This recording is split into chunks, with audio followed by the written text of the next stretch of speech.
안녕하세요. 뉴스레터 K 진행하는 전종철입니다. 정청래 의원이 민주당 당대표 출마를 공식 선언했습니다. 정청래 의원은 강력한 개혁 대표를 천명하면서 이재명 대통령과 끝까지 의리를 지키겠다. 당 대표직 이용해서 대선 출마하지 않겠다고 했습니다. 국회 법사위원회가 민주당 주도로 검사 보완 수사권 폐지를 골자로 한 형사소송법 개정안에 대한 심사에 들어갔습니다. 국민의힘은 오늘 의원총회 열고 보완 수사권을 유지하는 내용의 형사소송법 개정안을 당론으로 발의하기로 했습니다. 정치 토크 코너에서 주요 정치 현안 자세히 분석합니다. 오늘 코스피 지수가 외국인과 기관의 매도로 9% 가까이 급락하면서 7,000선에 이어 6,900선도 붕괴됐습니다. 앞서 나스닥에 상장한 SK하이닉스 미국 주식 예탁증서 ADR은 공모가 대비 13%가량 오르면서 성공적 데뷔전 치렀습니다. 인터뷰 코너에서 이정환 한양대 경제금융학부 교수와 자세히 짚어봅니다. 뉴스레터 K는 KBS 라디오 앱 콩과 유튜브 KBS 1라디오 실시간에서도 들으실 수 있습니다.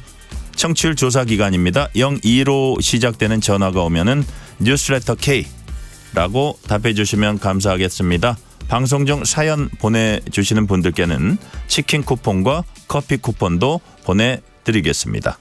뉴스레터 K 지금부터 시작합니다.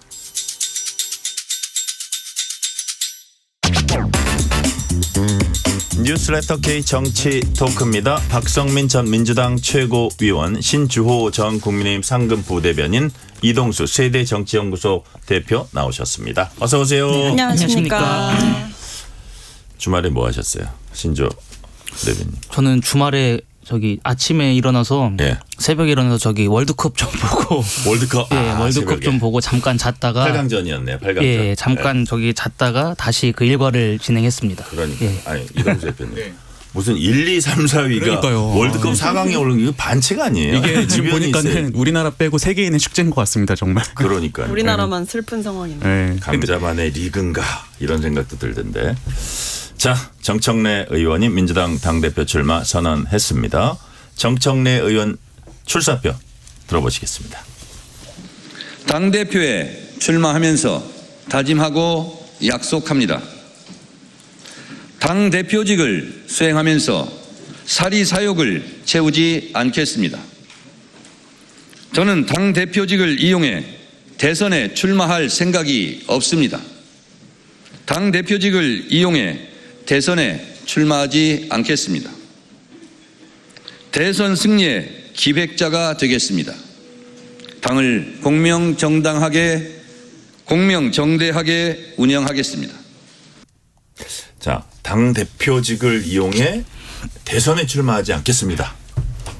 나중에 이제 대선 출마를 선언합니다 하고 그때 안 한다 그랬잖아요. 이거 당대표직을 이용한 게 아니에요. 이러면 되는 건가요? 여하튼 이동수 대표님 네. 보시기에 이게 자기 정치 안 하겠다 이거하고도 연결이 되는 얘기인가? 이게 사람들을 좀 폭넓게 끌어들인 거나 안심시키는 효과가 있는 건가요? 당대표직 이용.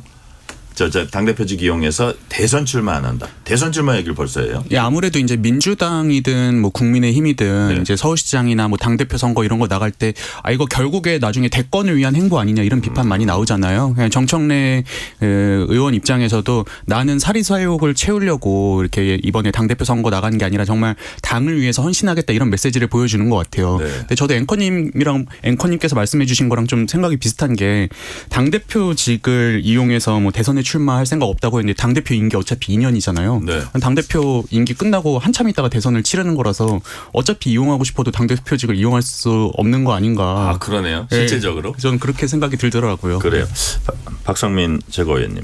예를 들어서 지금 요번 민주당 전당대회에서 가장 큰 뭐 현안이랄까 그 어떤 당원이나 그 국민들의 어떤 관전 포인트랄까 아니면 주목하는 포인트가 과연 이재명 대통령 집권 2년 차를 맞았는데 누가 가장 손발을 잘 맞춰서 국정의 파트너로서 잘 맞춰갈 수 있을까? 이 부분일 거예요. 그래서 이 부분이 계속 의심을 받으니까 역시 이 부분도 자기 정치도 안 하고 뭐 대선 이런 건 아는 생각이 없고 그냥 오로지 솔직히 이재명 대통령은 끝까지 지킬 사람 나다. 이거를 같이 얘기하는 거거든요. 어떻게 보셨어요? 근데 약간 공허한 메아리처럼 들리는 그래요? 것 같아요. 네. 왜냐하면 이미 이제 당대표직을 수행을 하셨잖아요. 네. 그러니까 이재명 정부 출범하고 얼마 안 된 시점에 이렇게 이제 당대표직을 수행을 하신 건데 사실은 이제 그동안 청와대와 호흡을 잘 맞췄다라고 보기 어려운 부분도 많았고 오히려 당의 이슈가 청와대의 성과를 좀 잡아먹는 거 아닌가라는 비판도 있었기 때문에 네. 사실 그동안의 어떤 그렇게 해왔다. 그러니 더 잘하겠다라고 얘기하는 거면 모를까. 네. 앞으로 이제 자기 정치 안 하겠다라고 하시는 말씀은 그렇게 설득력 있어 보이진 않죠. 그래요. 그동안 지금 박성민 최고위원 말씀은 얘기는 그렇게 할 수 있고 또 그런 식으로 조금 뭐 이게 자기가 프레임 뭐라 그럴까요? 그 대통령과 좀 부딪히는 당대표로서 그러니까 그런 모습을 보였기 때문에 지금까지 보여진 게 있기 때문에 말로 하는 게 과연 당원과 국민들에게 어느 정도 나중에 그 당대표 선거를 할 때 먹힐까 요런 그 취지의 말씀을 하셨거든요. 근데 정청래 대표 입장에서는 그런 것들이 약간 갈등적인 요소나 약간 엇박자나 이런 게 있다고 하더라도 뭐 본인 말대로 뭐 사리사욕을 챙기려 그런 것도 아니라고 이제 생각을 할 거고 그다음에 그러면 처음에 무슨 검찰 개혁을 포함해서 개혁을 가장 강하게 드라이브 맬 때 총대 맨 사람도 나고 사실은 뭐 그런 게 이재명 대통령을 지키는 거하고 무관하지도 않았고 근데 하다 보니까 지나치게 프레임에 나는 이재명 대통령과 부딪히는 사람이다. 약간 억울한 측면 이런 거를 호소하는 그런 뉘앙스도 있잖아요. 어떻게 보셨어요? 그러니까 지금 정청래 대표가 주말간에도 이야기한 걸 보면은 뭐 김민석 전 총리를 향해서 당을 나간 사람 그 선거 과정에서 당을 나가서 다른 진영의 후보를 지지하는 것 자체가 자기 정치다라고 네. 하면서 뭐 2대1, 3대1로 싸워도 자기는 맞고만 있겠다. 그러면서 정당 방위는 하겠다. 이런 식으로 이야기를 했습니다. 그러니까 정청래 전 대표 입장에서는 이재명 대통령의 공소 취소라든지 혹은 사법개혁 이런 것들이 네. 민주당 내 강경파적인 입장이긴 합니다만 그것을 이재명 대통령을 위해서 내가 그러한 개혁에 나섰다라고 주장을 할 수 있을 것 같아요. 앵커님 말씀처럼. 네네. 그런데 그런 것보다도 청와대에서 생각하기에는 청와대가 무언가 이슈를 주도적으로 이끌고 가는 그 시점에서 굳이 긁어부스럼을 만들었어야 됐느냐라는 좀 의심을 하는 것 같습니다. 그러면서 이번 선거 과정에서도 민주당 내 경선을 보면은 친청계에 굉장히 유리한 결과를 많이 냈고 실제로 컷오프도 네. 그런 식으로 이루어지지 않았습니까?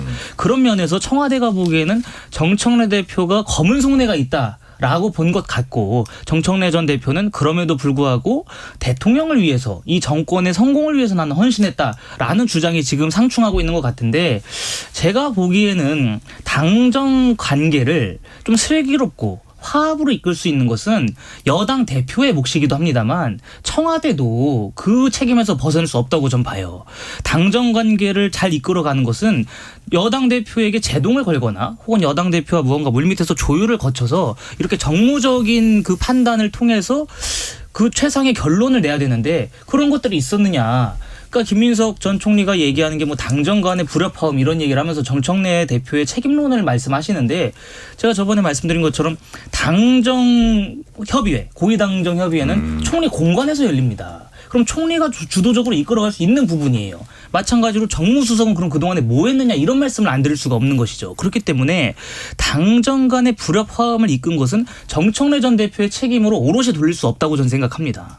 그래요. 자. 지금 말씀하신 이 부분을 잠깐 얘기를 해볼게요. 예를 들어서 정청래 대표가 당정 간의 당청 간의 어떤 관계를 이게 원활하지 못하게 한 측면 그거를 되게 이제 공격을 받는다라는 비난을 받고 그다음에 그 지방선거에서 좀 예상했던 그런 결과 승리를 하긴 했습니다만 이건 승리라고만 말하기 뭐한 그런 결과 이런 부분도 과연 다 정청래의 책임인가 뭐 이런 식의 그 정서가 친정청래계에선 있을 거예요. 그래서 당장 김민석 총리가 내각의 수반입니다. 그 총리입니다.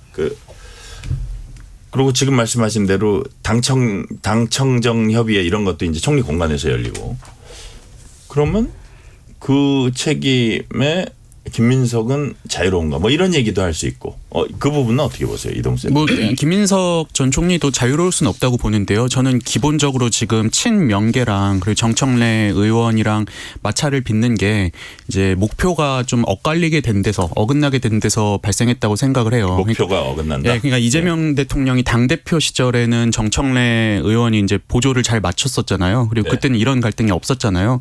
그때는 두 사람의 그 목적이 같았거든요. 당원들을 잘 결집을 하고 규합을 해서 윤석열 정부에 맞선다는 그 명확한 이제 하나의 목적이 있었기 때문에 둘이 이제 엇갈리지 않았었는데 네. 이제 지금 갈등을 보면 이재명 대통령이 대통령 되고 나서 이제 많이 생긴 거잖아요. 네네. 근데 이재명 대통령은 대통령이 되고 나서 모두의 대통령이 돼야 된다고 계속 강조를 하면서 뭐 외연 확장이라든지 뭐 중도 보수까지도 얘기를 했는데 정청래 의원 같은 경우에는 사실 당내에서 자기 세력을 규합하는 게 더 큰 과제인 거잖아요. 그래서 두 사람의 이 목적이 엇갈리기 시작한 데서부터 저는 이 갈등이 시작되지 않았나라고 생각이 들고. 목적과 노선. 예, 맞습니다. 그리고 이제 이 김민석 의원 같은 경우에는 아무래도 이제 국무총리로서 이재명 대통령과 계속 코드를 맞춰왔는데 이 정청래 의원 입장에서는 공격하기 좋잖아요. 일단은 본인이랑 노선도 다르고 그리고 과거에 김민석 의원이 2002년에 노무현 대통령을 또 배반했던 그런 역사도 있다 보니까는 공격하기 쉬워서 더 이렇게 적극적으로 공격하는 측면도 있다고 보고 있습니다. 그래요. 박성민 최고위원께도 제가 이동수 대표가 말씀하신 거를 이렇게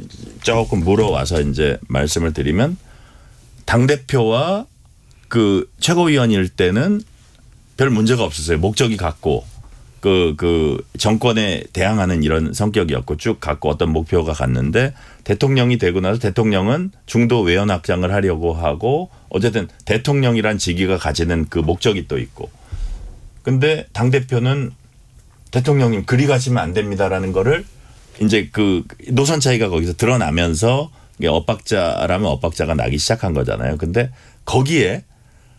거기까지도 괜찮은데 좀 만약에 대통령실이나 대통령 쪽에서 의심을 한다면 어떤 예를 들어서 운동권 어떤 그 뭐라 그럴까 순혈주의랄까 뭐 그런 것들이 조금 거기에 포함이 돼 있나? 아직도 이분들이 약간 교조적인 이런 쪽으로 가야 된다고 이러면서 그런 것들도 좀 포함이 됐다고 보세요. 글쎄요, 저는 뭐 그렇게까지는 네. 보지는 않고요. 그러니까 뭐 왜냐면 사실 그건 가정이신 거잖아요. 예. 청와대에서 뭐 그렇게까지 해석을 했다라는 것은 가정이고 뭐 사실도 아닐 거라고 생각을 하기 때문에 그냥 객관적으로 그냥 보면 뭐 그렇게 깊숙한 해석까지 가지 않아도 네. 정부와 당이 손발을 맞춰서 잘 일했는가 혹은 잘 뒷받침을 하고 있는가 여당으로서 네. 그 부분만 질문을 해봐도 답이 나오지 않나요? 오죽하면 대통령께서 국회에서 이 입법 법안 처리 속도가 너무 느리다라는 얘기를 공개적으로 하는 정도면 네. 당이 여당으로서의 역할을 잘 못했다고 봐야 되는 것이죠. 왜냐하면 이 정부 출범하고 이 집권 완전 초기에는 사실 이제 국회에서 얼마나 입법으로 이 속도감 있게 잘 뒷받침을 해주느냐에 따라서 뭐 추진력이라던가 이 부처를 움직일 수 있는 힘이라던가 그리고 국민들께 약속한 것이 가시화되는 속도라던가 이런 게 다 결정이 되는 거란 말이에요. 그렇기 때문에 어떤 중요한 국면마다 정부의 성과가 있을 때마다 어떤 당내의 정치 이슈 혹은 당에서 밀어붙이는 아젠다들이 어떤 정부가 해내는 성과나 뭐 그런 얘기들을 다 집어삼켰다라고 하는 평가도 저는 무시 못할 평가라고 보고 네. 그뿐만 아니라 앞서 말씀드린 입법 처리의 속도 이런 부분 역시도 그렇게 잘 뒷받침하지 않은 것 같다. 그리고 사실 보안수사권 폐지 문제에 대해서도 저는 대통령께서 그렇게 나서서 여러 번 어떤 현실적인 우려, 최소한의 보완책, 최소한의 대비책, 최소한의 예외에 대한 얘기를 하셨다라고 한다면 네. 거기서 어느 정도 이제 당이 수기하고 고민해서 합의점을 찾아 나가는 방식이 저는 중요했다고 보는데 그 부분도 저는 미비했다고 봐요. 그러니까 꼭 그렇게 어떤 뭐 세력이라든지 뭐 기저에 깔려 있는 어떤 심리 이렇게까지 안 가도 이미 표면적으로 드러난 것만 봐도 어긋났다 이렇게 보는 거죠. 그러니까 지금 말씀하신 보안수사권이 사실은 대통령이나 정성호 법무장관은 대통령의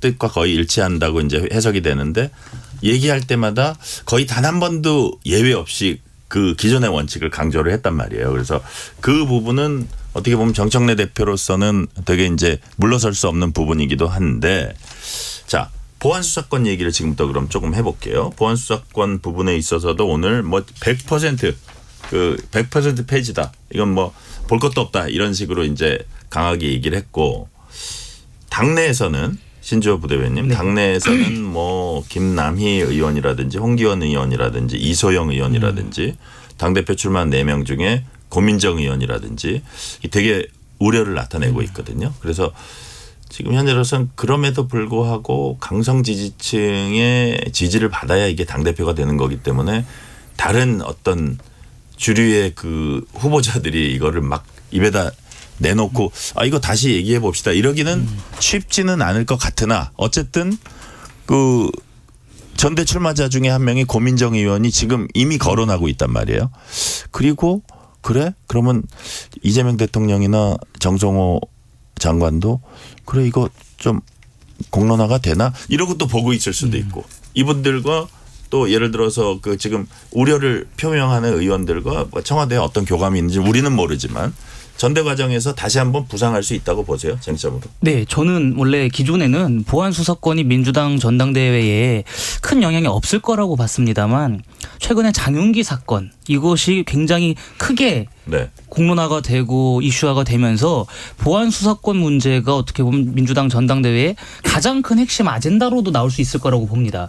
그 여러 단독 기사를 통해서도 나오는 걸 보면은 정성호 법무부 장관이 민주당 의원들과의 만찬 자리에서 보안 수사권 존치가 필요하다라는 이야기를 하니까 강성 입장을 지닌 의원들이 아니다 그거 말도 안 된다 이런 식으로 해서 법무부 장관과 설전을 벌였다 이런 식의 언론 보도도 지금 나오고 있거든요. 네. 게다가 말씀하신 것처럼 고민정 의원까지도 보안 수사권은 존치해야 된다 이렇게 나온 이상 민주당 강성 지지층들의 구미만 맞춰서 이 전당대회가 치러질 것이냐 저는 국면이 약간 바뀔 수도 있다고 봅니다. 그러니까 가령 이재명 대통령이 국무회의 모두 발언이나 그런 것들을 통해서 보안 수사권을 존치해야 된다라는 사실상의 지지 입장을 나타내시면 네. 거기에 당권 주자들이 매몰되지 않을 수가 없어요. 그러면 이재명 정부와 발을 맞춰서 가겠다고 선언했던 김민석 전 총리, 송영길 전 대표 이런 분들은 보안 수사권 완전 폐지에 대해서 우리가 재고할 필요가 있다라는 입장을 낼 가능성도 저는 있다고 봅니다. 그런 상황까지 갈 수도 있다. 그런 상황까지 갈 수도 있습니다. 그러면 네. 이제 그때 되면은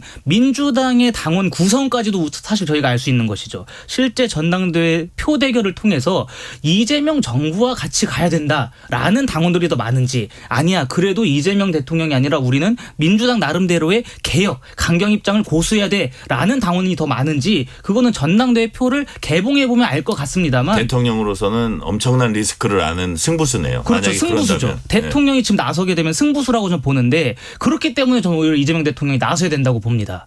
지금 민주당 전당대회라든지 민주당 안의 권력 다툼을 보면은 누가 민주당의 적통이냐 이거를 두고 싸우는 거 아니겠습니까? 네. 그러면 이번 기회에 대통령이라든지 내각에 나서서 보안 수사권 문제를 공론화함으로써 민주당의 적통 경쟁에서 누가 더 승자인지 그거를 가려내야 돼요. 그게 가려지지 않는다면 네. 전당대회 이후에도 그 갈등은 더 극심해질 수 있습니다. 저는 자, 근데 신주호 부대변인 말씀은 그러니까 대통령이 그 입장을 명확하게 내야 돼. 지금까지의 입장은 뭐 이제 최소한의 거는 좀 있어야 보안 뭐 있어야 되지 입장은 않을까. 명확하지 않나요? 예. 아니 근데 그게 이제 사람들이 해석을 하기에 대통령의 최근의 그 워딩이 대통령 솔직히 조금 더 있었으면 좋겠는데 그래도 이 당에서 지금 당의 기조도 있고 하니까 그 최소한의 그 워딩으로서 한 것이지 대통령이나 정성호 법무장관은 이거 조금 어느 정도는 남아야 이게 민생 좀 그 사범들 처리할 수 있다 이렇게 생각을 하는 거라면 지금 신주호 부대변인은 박성민 최고위원님 신주호 부대변인은 대통령 입장을 표명해야 된다고 하셨거든요. 그러면 좀 더 명확하게 입장을 표명해야 한다. 동의하십니까? 아니면 표명할 걸로 보십니까? 추가적으로. 아니 저는 일단 입장은 명확하게 표명했다고 보고요. 이미? 그러니까 여러 번 얘기하셨어요. 예, 예. 그러니까 예외적인 선에서 허용해야 된다. 남겨둬야 된다. 그리고 뭐 그걸 다 그렇게 없애는 게 능사가 아니다라는 입장은 수차례 나왔다고 보고요. 네네. 그걸 이제 입장으로 보냐 마냐의 문제도 아닌 것 같아요. 왜냐하면 대통령께서 이미 명확하게 얘기를 여러 하셨고 차례. 네. 다만 이제 그 논의 자체가 그러니까 본인의 의견 자체가 사실은 당에서 어쨌든 수용이 안 됐던 상황이다 보니까 네. 그 논의 자체를 이제 국회에서 그러면 해봐라 정리를 해봐라 이렇게 얘기를 하신 거잖아요. 그러니까 네네. 국회에서 그러면 이제 결론을 내봐라라고 얘기를 하신 것이기 때문에 저는 뭐 대통령께서 입장을 잘 내셨다고 보고요. 근데 다만 지금 이 시점에 또 입장을 내는 게 맞느냐? 국민의힘이 가만히 있겠습니까? 전당대회에 개입한다고 하겠죠. 그렇기 때문에 뭐 지금 어떤 현실적인 상황으로는 입장을 뭐 더 표명하시는 게 어느 방향을 또 딱 정해서 얘기하시는 게 이제 국회에서 얘기를 해서 결정을 현명하게 하길 바란다라고 얘기한 상황에서 더 내실 건 아닌 것 같아요. 뭐 돌림노래 하시는 것도 아니고 이 정도면 저는 충분히 그리고 뭐 정성호 법무장관께서도 최근에 또 얘기를 다 하셨잖아요. 충분히 얘기가 됐다. 대통령의 그리고, 뜻은 예. 충분히 정했고 지금 저기 최고위원께서는 뭐 또 대통령이 지금 얘기한 전당대 개입하는 거라고 야당에서는 또 그런 식으로 비판할 수도 있지만 야당은 또 국정 최고 책임자로서 대통령이 이건 필요한 거는 필요하다고 얘기해라 하고 또 요구할 수도 있는 거예요. 그래서 여튼 그런 그 기류들이 서로 간에 있는데 이 상황은 어떻게 보고 계세요? 저는 일단 이동수 이재명 대통령도 그렇고 정성호 장관도 그렇고 이 전당대회 끝날 때까지 좀 이거를 뭉개고 있는 게 현명한 방안이라고 생각을 하는 게요. 만약에 이제 보안수사권 폐지해야 된다 이런 식으로 지지층 달래려고 얘기를 하면은 네. 분명히 정청래 의원이나 뭐 조국혁신당이나 이런 강경파에서 그러면 전당대회 전에 이거 법안 처리하자고 할 거거든요. 근데 만약에 진짜 보안수사권을 그 전에 처리를 해서 없애버리면은 네. 이제 나중에 이제 이것 때문에 피해가 누적됐을 때 역사가 이제 누구를 탓하겠어요. 결국에 이재명 정부에서 이걸 없앴다를 기억할 거 아니에요. 예컨대 이제 검경 수사권 조정 같은 경우에도 그 이후로 뭐 수사 적체 심해졌다 이런 비판이 나오고 있는데 민주당에서 누가 처리했는지 모르지 않습니까? 그냥 네. 문재인 정부에서 했다를 기억하는 거지. 네. 그래서 아마 이재명 대통령이랑 정성호 장관이 지금 우려하는 것도 그 부분인 것 같아요. 괜히 이제 이거 이제 코어 지지층 말 들어서 없앴다가 나중에 문제 생기면 이 정부에서 책임을 져야 되는 거잖아요. 거기다 입장을 너무 명확히 했다가 그 입장을 명확히 한 대로 안 가면 그게 큰 리스크가 될 수 있잖아요. 맞습니다. 그래서 네. 이제 저는 최대한 이제 두루뭉술하게 가다가 만약에 이제 전당대회에서 이제 친명계가 이제 좀 주도권을 잡게 되면은 그때 가가지고 이제 이거는 지금 문제가 많으니까는 조정해야 된다는 식으로 가지 않을까 이렇게 생각하고 있습니다. 그래요. 조정하는 쪽으로 가야 된다. 자, 이제 민주당 내에서 이제 기류를 한번 볼게요. 자, 김민석 정청래 의원 뭐 그렇게 얘기하고 있고 뭐 송영길 의원도 다르지 않은 것 같고 고민정 의원이 조금 우려를 얘기하긴 하는데 김남희 민주당 의원 변호사 출신이죠. 시민단체 등과 함께 기자회견 열어서 형사소송법 개정안으로 장애인, 성폭력 피해자 등 사회적 약자 등의 상황이 더 우려할 수 있다. 홍기원 의원도 보안수사 유지하는 쪽에 법안을 내고 있고 이제 민주당 내에서도 이런 것들이 이제 보여지고 있고 이런 가운데 이걸 한번 질문을 드려볼게요. 신조 부대변인께는. 자, 그러면 만약에 그게 지금 장윤기 사건처럼 이런 식으로 문제가 됐을 때 사실 이거는 어떻게 보면 큰 사건이잖아요. 예. 아, 이거 뭐 하나인데 왜 이러냐 뭐 이런 식으로 김어준 씨가 얘기하긴 하는데 제2의 장윤기, 제3의 장윤기가 나온다면 그 단 하나 두 개의 피해라도 그건 사실 그 가정이나 그거로는 엄청난 거거든요. 예. 하나의 가정이 무너져 내리는 건데. 자, 여기에 대해서 그럼 대안으로 어떻게 해야 되냐 그랬더니 최강욱 전 의원은 경찰이 보안 뭐 이렇게 영하지 않으면 검찰이 언론에 알리는 방법이 있다. 이게 하나 있었고 김영민 의원은 범죄 피해자들에게 수사 절차에 관여하게 하는 방법이 있다. 그래서 이 두 가지의 대안이라고 말씀하신 그런 부분을 볼 때 정말 대안이 없나 이런 얘기도 있는데 자, 이 두 가지 대안이랄까 보완책에 대해서 말씀을 하신 거 이 부분은 어떻게 보셨어요? 그분들이 법조인 출신인데 법을 그렇게 모르셔서 어떡하나라는 생각을 좀 했습니다. 민주당과 범여권에서 그동안에 계속 말씀해 오시던 것이 피의 사실 공표를 하면 안 된다. 그런 주장을 하신 거 아닙니까? 근데 최강욱 전 의원의 말씀대로라고 한다면 검사가 언론에 가서 네. 피의자들의 범죄 혐의를 알린다. 그 자체가 피의 사실 공표 혐의에 해당하죠. 본인들이 그동안에 견제해왔던 입장과 전면으로 배치가 되는 겁니다. 그리고 그 김용민 의원이 말씀하신 피해자가 뭐 수사 과정이나 이런 거에 좀 개입할 수 있게끔 한다 그러면 네. 사실 돈 많은 피해자들만 그 혜택을 누릴 겁니다. 일반 서민들은 변호사, 비싼 변호사들을 선임할 만한 능력이 없어요. 금전적인 여유도 없으십니다. 근데 그러한 피해자들한테 과연 그러한 대안이 먹힐지, 그러니까 뜬구름 잡는 소리를 넘어서서 완전히 황당무계한 이야기들을 하고 계시기 때문에 네. 저는 말도 안 된다고 보고요. 김어준 씨가 말씀하신 것처럼 장윤기 사건에만 국한된 게 아닙니다. 그 김창민 감독 같은 분도 보안 수사를 통해서 피의자들의 범죄 혐의점이 바뀐 부분이 분명 존재하고요. 네. 뭐 창원지검이나 이런 데서도 3천만 원의 사기 범죄를 보안 수사를 통해서 400억대 금융 사기로 밝혀낸 부분도 있습니다. 보안 수사가 분명히 존재하는 하는 것이 민생 사안과 직결된 문제이기 때문에 이것을 존치해야 된다라는 이야기가 계속 나오는 것인데 그것을 일부의 이야기다라고 폄훼하면서 그런 식의 말씀을 하시는 것은 저는 옳지 않다고 봅니다. 네. 자, 선호투표제 이거는 어떻게 돼가고 있어요? 박성민 최고위원님. 그러니까 뭐 결론을 못 내고 있는 거죠. 이게 보니까 네. 결론 못 내는 이유 중에 하나가 이게 숨겨져 있지 않나 싶어. 이게 그냥 거기서 하게 되면 최고위원회의에서 결국 최종 의결을 내야 되잖아요. 네. 친청계가 4명이라는 거예요, 거기. 그러니까 전준위에서는 네. 결정을 한 거고 네. 선호투표제를 하자고. 네. 네, 이제 그 부분을 최고위에서 지금 의결을 안 해주는 상황인 거죠. 그러니까요. 말씀하신 대로 이제 뭐 반대하시는 분들이 다수니까. 예, 예. 그 근데 이제, 예. 객관적으로 보시기 어떠세요? 어떤 식으로 가는 게 이게 여러 후보들이 좀 크게 불만 없이 갈 수 있다고 보세요? 아니 근데 솔직히 냉정하게 말하면 불만은 뭐 한도 끝 없이 생길 수 있고. 그래요? 그렇죠. 왜냐하면 뭐 전당대 그 순회경선 지역 가지고도 사실 처음에 말이 있었어요. 네네. 뭐 시작을 왜 거기서 하냐, 끝은 왜 거기서 하냐 이렇게 뭐 김민석 후보 측, 송영길 후보 측에서도 반발이 있었지만 뭐 받아들였단 말이에요. 네네. 그리고 지금 어쨌든 이런 그때도 전준희가 아 이거 이러이러해서 결정한 거다. 했고 전준희 의견이 존중이 된 거예요. 네. 이렇게 했고 그리고 이 선호투표제 같은 경우에도 정청래 전 대표께서도 처음에는 수용하는 입장이 나왔어요. 그러다 이제 갑자기 입장이 바뀐 거고 그 뒤에 이제 뭐 이른바 말씀하신 친청계 최고위원 분들께서 반발을 하시는 거고. 근데 저는 이게 기본적으로 일단 이렇게 길어질 싸움이 아니다라는 생각이 있고 그리고 못할 이유가 뭔가 싶어요. 그러니까 왜냐하면 뭐 이번에 저희 국회의장 그 당원 투표할 때도 선호투표로 뽑았어요. 그리고 그 취지 자체도 저는 이해가 없으실 거라고 생각하지 않고요. 그리고 무엇보다 만약에 결선 투표로 간다라고 했을 때 결선 투표하면 또 일주일간 또 치열하게 또 싸우는 기간이 있거든요. 그러니까 그 기간이 길어지는 게 과연 지금 당의 상황에서 맞느냐.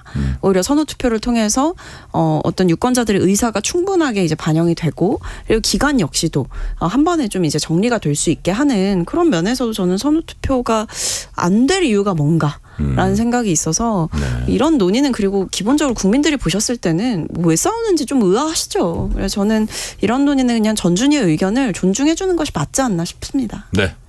이동수 예, 대표님. 이게 네. 일단 지금 갈등이 친명계 같은 경우에는 선호 투표로 하자고 이제 정청래 후보 쪽에서는 결선 투표로 가야 된다 이거잖아요. 네. 근데 일단 결선 투표 같은 경우에는 여러 후보가 붙었을 때 첫 번째 투표에서 과반을 득표하는 사람이 없을 경우에 이제 1, 2등만 다시 이제 결승전을 치르는 그렇죠. 거고 예. 선호 투표 같은 경우에는 이제 투표를 할 때 처음부터 1순위, 2순위를 다 기재를 하고 과반을 넘는 사람이 없으면은 이제 마지막 꼴등 후보 거를 표를 완전히 없앤 다음에 2순위 후보 표를 이제 몰아주는 방식인 거잖아요.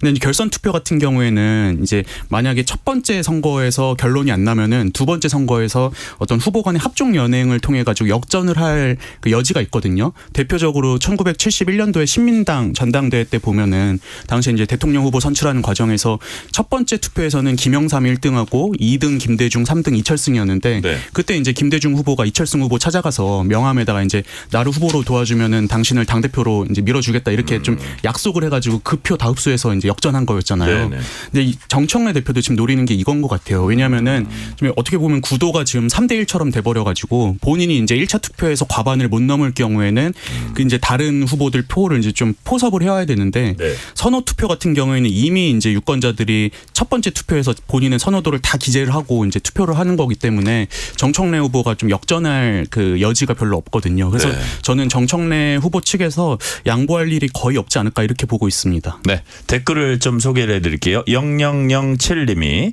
여기 포항인데 너무 덥습니다. 정치에 시원한 소식 기대되지만 현실은 너무 덥네요. 날씨도 덥고 정치 현실도 덥고. 0441님 정치 토크 월요일 패널은 젊음을 느낄 수 있어서 좋습니다. 이런 평가 주셨고요. 5622님 대구 서문시장 가려고 425번 버스 탔는데 뉴스레터 K 틀어져 있네요. 버스 기사님 감사합니다. 저희가 감사합니다. 실시간 교통 상황 알아보겠습니다. 라디오 교통정보센터 김민혜 리포터 나와주세요. 네, 이 시각 교통 정보입니다. 퇴근 시간이 가까워지면서 도로 이동량 빠르게 늘고 있습니다. 우선 수도권 제일순환고속도로 판교에서 일산 쪽, 시흥 요금소에서 송내까지 9km가량 밀리고 있고요. 일산에서 판교 쪽은 노우지 분기점에서 송내까지도 9km 어렵습니다. 이 서해안고속도로 서울 방향은 광명역에서 금천까지 6km 정체되고 있고요. 일찍 분기점 부근 2차로에서는 승용차 사고나 처리하고 있어서 각별한 주의가 필요하겠습니다. 서울 시내 주요 간선도로 곳곳으로도 이동량이 많습니다. 강변북로 일산 쪽으로 동호대교부터 가양대교까지 쭉 정체되고 있고요. 구리 쪽은 가양대교에서 월드컵대교, 이후로 다시 마포대교부터 동호대교까지도 각각 차가 많습니다. 올림픽대로 하남 쪽은 구리 암사대교에서 강동대교 부근 4차로에서 사고나 처리하고 있어서 주의하셔야겠습니다. KBS 교통정보센터였습니다. 퇴근길, 당신과 함께 읽는 세상 이야기. KBS 1라디오 뉴스레터 K. 문자 샵 9730, 짧은 문자 50원, 긴 문자 100원. 어플리케이션 콩은 무료. 유튜브 KBS 1라디오 계정 채팅창도 열려 있습니다. KBS 라디오 뉴스레터 K 정치 토크입니다. 박성민 전 민주당 최고위원, 신주호 전 국민의힘 상근부대변인, 이동수 세대정치연구소 대표와 얘기 나누고 있습니다. 요거 하나만 짚어보고 국민의힘으로 가볼게요. 자, 김민석 의원 자신을 향해 감기약 성분까지 한번 밝혀보라는 친청계 이성윤 의원 향해서 그 며칠 전에는 정치 저렇게 하면 안 될 텐데 이런 취지로 좀 얘기했어요. 이게 듣기에 따라 섬뜩할 수도 있는데 또 당일 처방전을 또 공개하기도 했어요. 그러면서 이런 얘기를 했습니다. 사과 없이 의혹 제기가 계속된다면 정치할 자격이 없다. 그 의원 하지 말라는 얘기 같은. 이건 대장동 검사 같은 짓. 의원 검사 출신이죠. 이성윤 의원. 박성민 최고위원님. 나중에 총선 공천 걱정하는 거 아니에요? 그 당사자들은 어쨌든 우스갯소리지만 아주 뭐라 그럴까 구체적으로 이렇게 그 겨냥을 한 거거든요. 그런 식의 그 네거티브 하지 마라 이런 뜻인가요? 그렇죠. 아니 뭐 구체적으로 먼저 겨냥을 하셨잖아요. 예, 예. 먼저 이제 감기약 성분을 뭐 공개해라. 사실 좀 도 넘은 공격이죠. 그렇게까지 할 이유가 뭐가 있습니까? 그리고 좀 중요하게 보는 거는 네. 의혹 제기를 뭐 그렇게 도 넘게 했다 손 치더라도 그러면 이제 사실이 밝혀졌을 때 뭐 네. 예를 들면 CCTV도 다 공개됐고 뭐 밖에서 시민들이 도와주셔서 이제 담 넘는 거 뭐 이런 장면들까지 지금 다 나온 거 아니에요. 네. 그렇다고 한다면 그런 의혹을 제기했던 데에 대해서 사과를 해야 되는 게 맞죠. 네, 그런 부분도 저는 좀 미흡해 보이고. 그러니까 지금은 사실 뭐 총선 공천 뭐 이렇게 얘기하기 이전에 같은 당의 의원을 향해서 그렇게 얘기를 한 것 자체가 저는 진짜 야당도 안 할 것 같은 공격을 했다라는 생각이 들어서 좀 오히려 그 의혹을 제기하신 이성윤 의원께서 어떤 책임을 지고 있는가라는 질문이 오히려 드는 대목인 것 같습니다. 그래요. 자, 어쨌든 의혹 제기할 때 이게 서로 간에 날선 공방이 있을 때는 자기도 모르는 사이 도를 넘어가는데 이게 나중에는 그 말들이 또 다 역사가 됩니다. 이게 이제 부메랑으로 돌아올 수도 있고 여튼 뭐 참 정치가 어려운 것 같아요. 국민의힘으로 넘어가 봅니다. 안철수 의원이 기자회견 열고 한동훈 무소속 의원 복당을 반대한다고 밝혔습니다. 국민의힘 근처에 얼씬하지도 말라. 자, 신주호 부대변인. 이거 왜 갑자기 이 얘기가 나온 거예요? 배경 설명을 좀 해주셔야 될 것 같아요. 얼씬도 하지 말라는 배경. 그러니까 안철수 의원께서 예. 추경호 대구시장의 그 내란 주요 임무 종사자 그 재판에 가셔서 네. 맨 처음에 당사로 의원들을 오라고 한 것이 이제 한동훈 전 대표였다 이런 말씀을 하시면서 네네. 두 분 간에 좀 언쟁이 있었던 상황입니다. 그리고 그러한 언쟁이 사실 그냥 간단한 사실관계만 파악을 하면 되는 것인데 거기서 그치지 않고 이제 주말 사이에 기자회견을 열고 네. 한동훈 전 대표 보고 당에 얼씬도 하지 마라 이렇게 한 것은 저 개인적으로 좀 납득이 안 되는 상황이긴 합니다.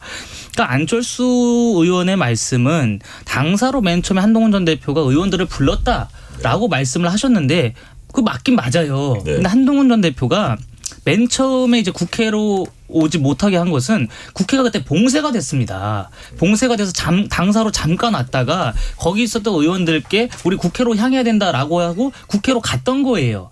그런데 그것을 두고 마치 한동훈 전 대표가 의원들을 당사에 묶어놓은 것처럼 이야기를 하셨다면 그것은 처음에는 완전 봉쇄돼 있는 것 같으니까 당사로 그렇죠. 갔다가 예. 그다음에 우리 지금이라도 몰려가가지고 네. 해제 표결을 해야 된다 네. 온 거를 예. 약간 선후관계가 잘못 이해한 걸 수도 있고. 예, 그렇죠. 예. 근데 그거를 두고 마치 한동훈 전 대표가 국민의힘 의원들을 네. 당사에 묶어놨다라는 뉘앙스로 말씀하셨다면 저는 그건 잘못이라고 보고요. 근데 한동훈 전 대표가 의원총회 소집 권한이 없습니다. 네. 국민의힘의 당원 당규를 보면 의총을 소집할 수 있는 권한은 원내대표한테 있어요. 그렇기 때문에 당시에 원내대표가 당사로 오라고 하셨다가 국회로 오라고 하셨다가 이런 혼선이 좀 있었던 겁니다. 그렇기 때문에 한동훈 전 대표가 당시 대표죠. 네. 당시 한동훈 대표가 의원총회 소집 권한이 없고 또 의원들이 계시는 단체 대화방에도 들어가 있지 못하니까 옆에 있는 다른 의원들의 휴대폰을 빌려서 지금 당장 국회로 와주십시오라고 대신 쓴 거 아니겠습니까? 그런 거를 좀 전체적으로 보면은 일종의 해프닝이었어요. 당시에 국회가 봉쇄가 돼서 못 들어가니까 당사로 모여야 된다고 했다가 아니다 잠깐 풀렸으니까 국회로 가야 된다고 했다가 국회가 완전히 막혔으니까 못 들어간다. 이렇게 해서 일종의 해프닝이고 혼선이 있었던 것인데 그것을 두고 마치 한동훈 전 대표가 의도적으로 국민의힘 의원들을 당사에 발을 묶어놓은 것처럼 하셨다면 전 그건 잘못이라고 봅니다. 네. 그렇다면은 뭐 두 분 말씀이 사실 다 틀린 말씀은 전 아니라고 봅니다. 안철수 의원의 말씀도 나름대로 일리가 있고 한동훈 전 대표의 말씀도 일리가 있어요. 그렇다면 선후관계, 전후사정을 잘못 파악했다면 이것을 잘 이해를 시키면 될 문제인데 거기서 그치지 않고 지금 안철수 의원이 한동훈 전 대표한테 당으로 얼씬도 하지 마라 이렇게 말씀하시는 것은 저는 좀 선을 넘었다 이렇게 생각을 합니다. 이 부분 어떻게 보세요? 한동훈 영웅서사 때문에 국민의힘이 이렇게 맨날 내란 정당으로 몰려도 되나? 복당을 반대합니다. 뭐 이런 거거든요. 자, 한동훈의 영웅서사 쓰느라 국민의힘은 늘 내란 정당으로 몰리고 있다. 이거는 뭐 부당하다는 식으로 얘기했는데 어쨌든 복귀했을 때 어떤 그 한동훈 의원의 역할 뭐 이런 본인의 앞으로의 정치적인 어떤 목표 이런 거하고 좀 상충되는 부분도 있는 건가요? 왜 그런 그러니까 걸까요? 견제를 좀 하시는 면이 없지 않아 있어 보이는데 아니 안철수 의원께서도 윤석열 전 대통령의 탄핵 표결 당시 혼자 남아 계시지 않았습니까? 분명히 안철수 의원도 국민의힘이 내란 정당이 아니다라는 그 분위기를 형성하는 데 일조하신 분이고 한동훈 전 대표도 마찬가지로 계엄 당일에 집권 여당의 대표임에도 불구하고 국회의원들을 모시고 국회로 향했다. 이거 자체는 굉장히 큰 자산이라고 봐요. 그러면 그러한 공격을 전 할 수 있다고 봅니다. 계엄이라는 것을 이용해서 한동훈 전 대표가 본인의 서사를 만들려고 한다. 비판할 수 있습니다. 그럼 그 비판을 왜 지금 하냐라는 시기 이걸 말씀드리지 않을 수가 없습니다. 네. 안철수 의원과 한동훈 전 대표는 작년에 대통령 후보 경선에 같이 나왔습니다. 최종 4인에 들었어요. 최종 4인에 들었을 적에 당원들에게 아픔을 준 한동훈 전 대표를 향해서 비판할 지점이 있다면 그때 이야기를 하고 공론화시켰어야죠. 근데 그때는 마치 한동훈 전 대표와 어느 정도 정치적인 입장을 같이 하는 것처럼 보이다가 지금 뒤늦게 와서 이런 식의 공격을 하는 것은 좀 시기적으로 매우 늦었다고 생각하고 그렇기 때문에 무언가 정략적인 의도가 있는 것 아니냐라는 의구심을 지울 수 없다고 봅니다. 그리고 저는 네, 이동수 대표. 안철수 의원의 비판이 굉장히 좀 이상하고 모순적이다라고 생각이 드는 게 지금 네. 현재 안철수 의원이 친윤 그리고 친장동혁 인물들에게 굉장히 많은 지지를 받고 있지 않습니까? 이번에 예. 한동훈 의원을 공격한 게. 근데 그동안 이제 친윤이나 친장동혁계에서 한동훈 의원 이제 비판한 주요 이제 워딩 중에 하나가 윤석열 전 대통령 배신했다 이거잖아요. 네. 그리고 이제 윤석열 전 대통령을 배신해서 계엄 해제 투표를 적극적으로 이제 좀 이렇게 독려했고 그리고 이제 탄핵에 찬성했다는 건데 지금 안철수 의원이 한동훈 의원을 비판하는 거의 핵심은 계엄 해제 투표 방해했다는 거잖아요. 이게 앞뒤가 좀 안 맞는 비판이 아닌가 저는 그런 생각이 좀 들었습니다. 그래요. 여하튼 이게 사실관계도 그렇고 지금까지 일관성도 그렇고 약간 문제가 있지 않나. 박성민 최고위원 이 상황 어떻게 보셨어요? 저는 이제 안철수 의원이 네. 이제 차기 노선을 좀 정하신 것 같다는 생각이 그래요? 들었는데 네. 결국에는 이제 장동혁 대표 물러나고 난 뒤에 어떤 빈자리를 대체할 사람으로 본인을 밀어달라라고 호소를 하고 있는 것 같아요. 그러니까 근데 안철수 의원 하면 좀 개혁적이고 이런 쪽으로 이 보수 정당에서 많이 봤었는데 그거하고 지금의 스탠스하고는 어떻게 좀 차이가 있습니까? 사실 스탠스가 자주 바뀌셔가지고 잘 모르겠어요. 좀 따라가기 힘들거든요. 왜냐하면 이제 뭐 윤석열 정부 들어서고는 뭐 네. 어떻게 보면 인수위 2인자도 또 하셨었고 그 뭐 단일화도 절대 안 한다고 하셨었다가 또 하셨었고 그 뒤에도 뭐 비판했다가 표결은 참여했다가 또 그 뒤에 보면 또 다른 모습들을 계속 보이고 계셔서 네. 뭐 저는 좀 종잡을 수 없다라는 생각이 있는데 제가 봤을 때 지금의 어떤 그 한동훈 그 전 대표를 향한 공격은 철저히 목적성이 보인다라는 생각이 있어요. 그러니까 그래요? 물론 뭐 네. 그런 건 있을 수 있을 것 같아요. 저도 이제 밖에서 이 논쟁을 보고 있는 입장에서 아니 한동훈 의원이 그동안은 자기가 이제 국회로 와달라라고 했고 네. 추경호 의원 측에서 일방적으로 약간 당사로 모은 그런 얘기들은 사실 있었잖아요. 계속 내가 와달라고 했는데 안 와줬다.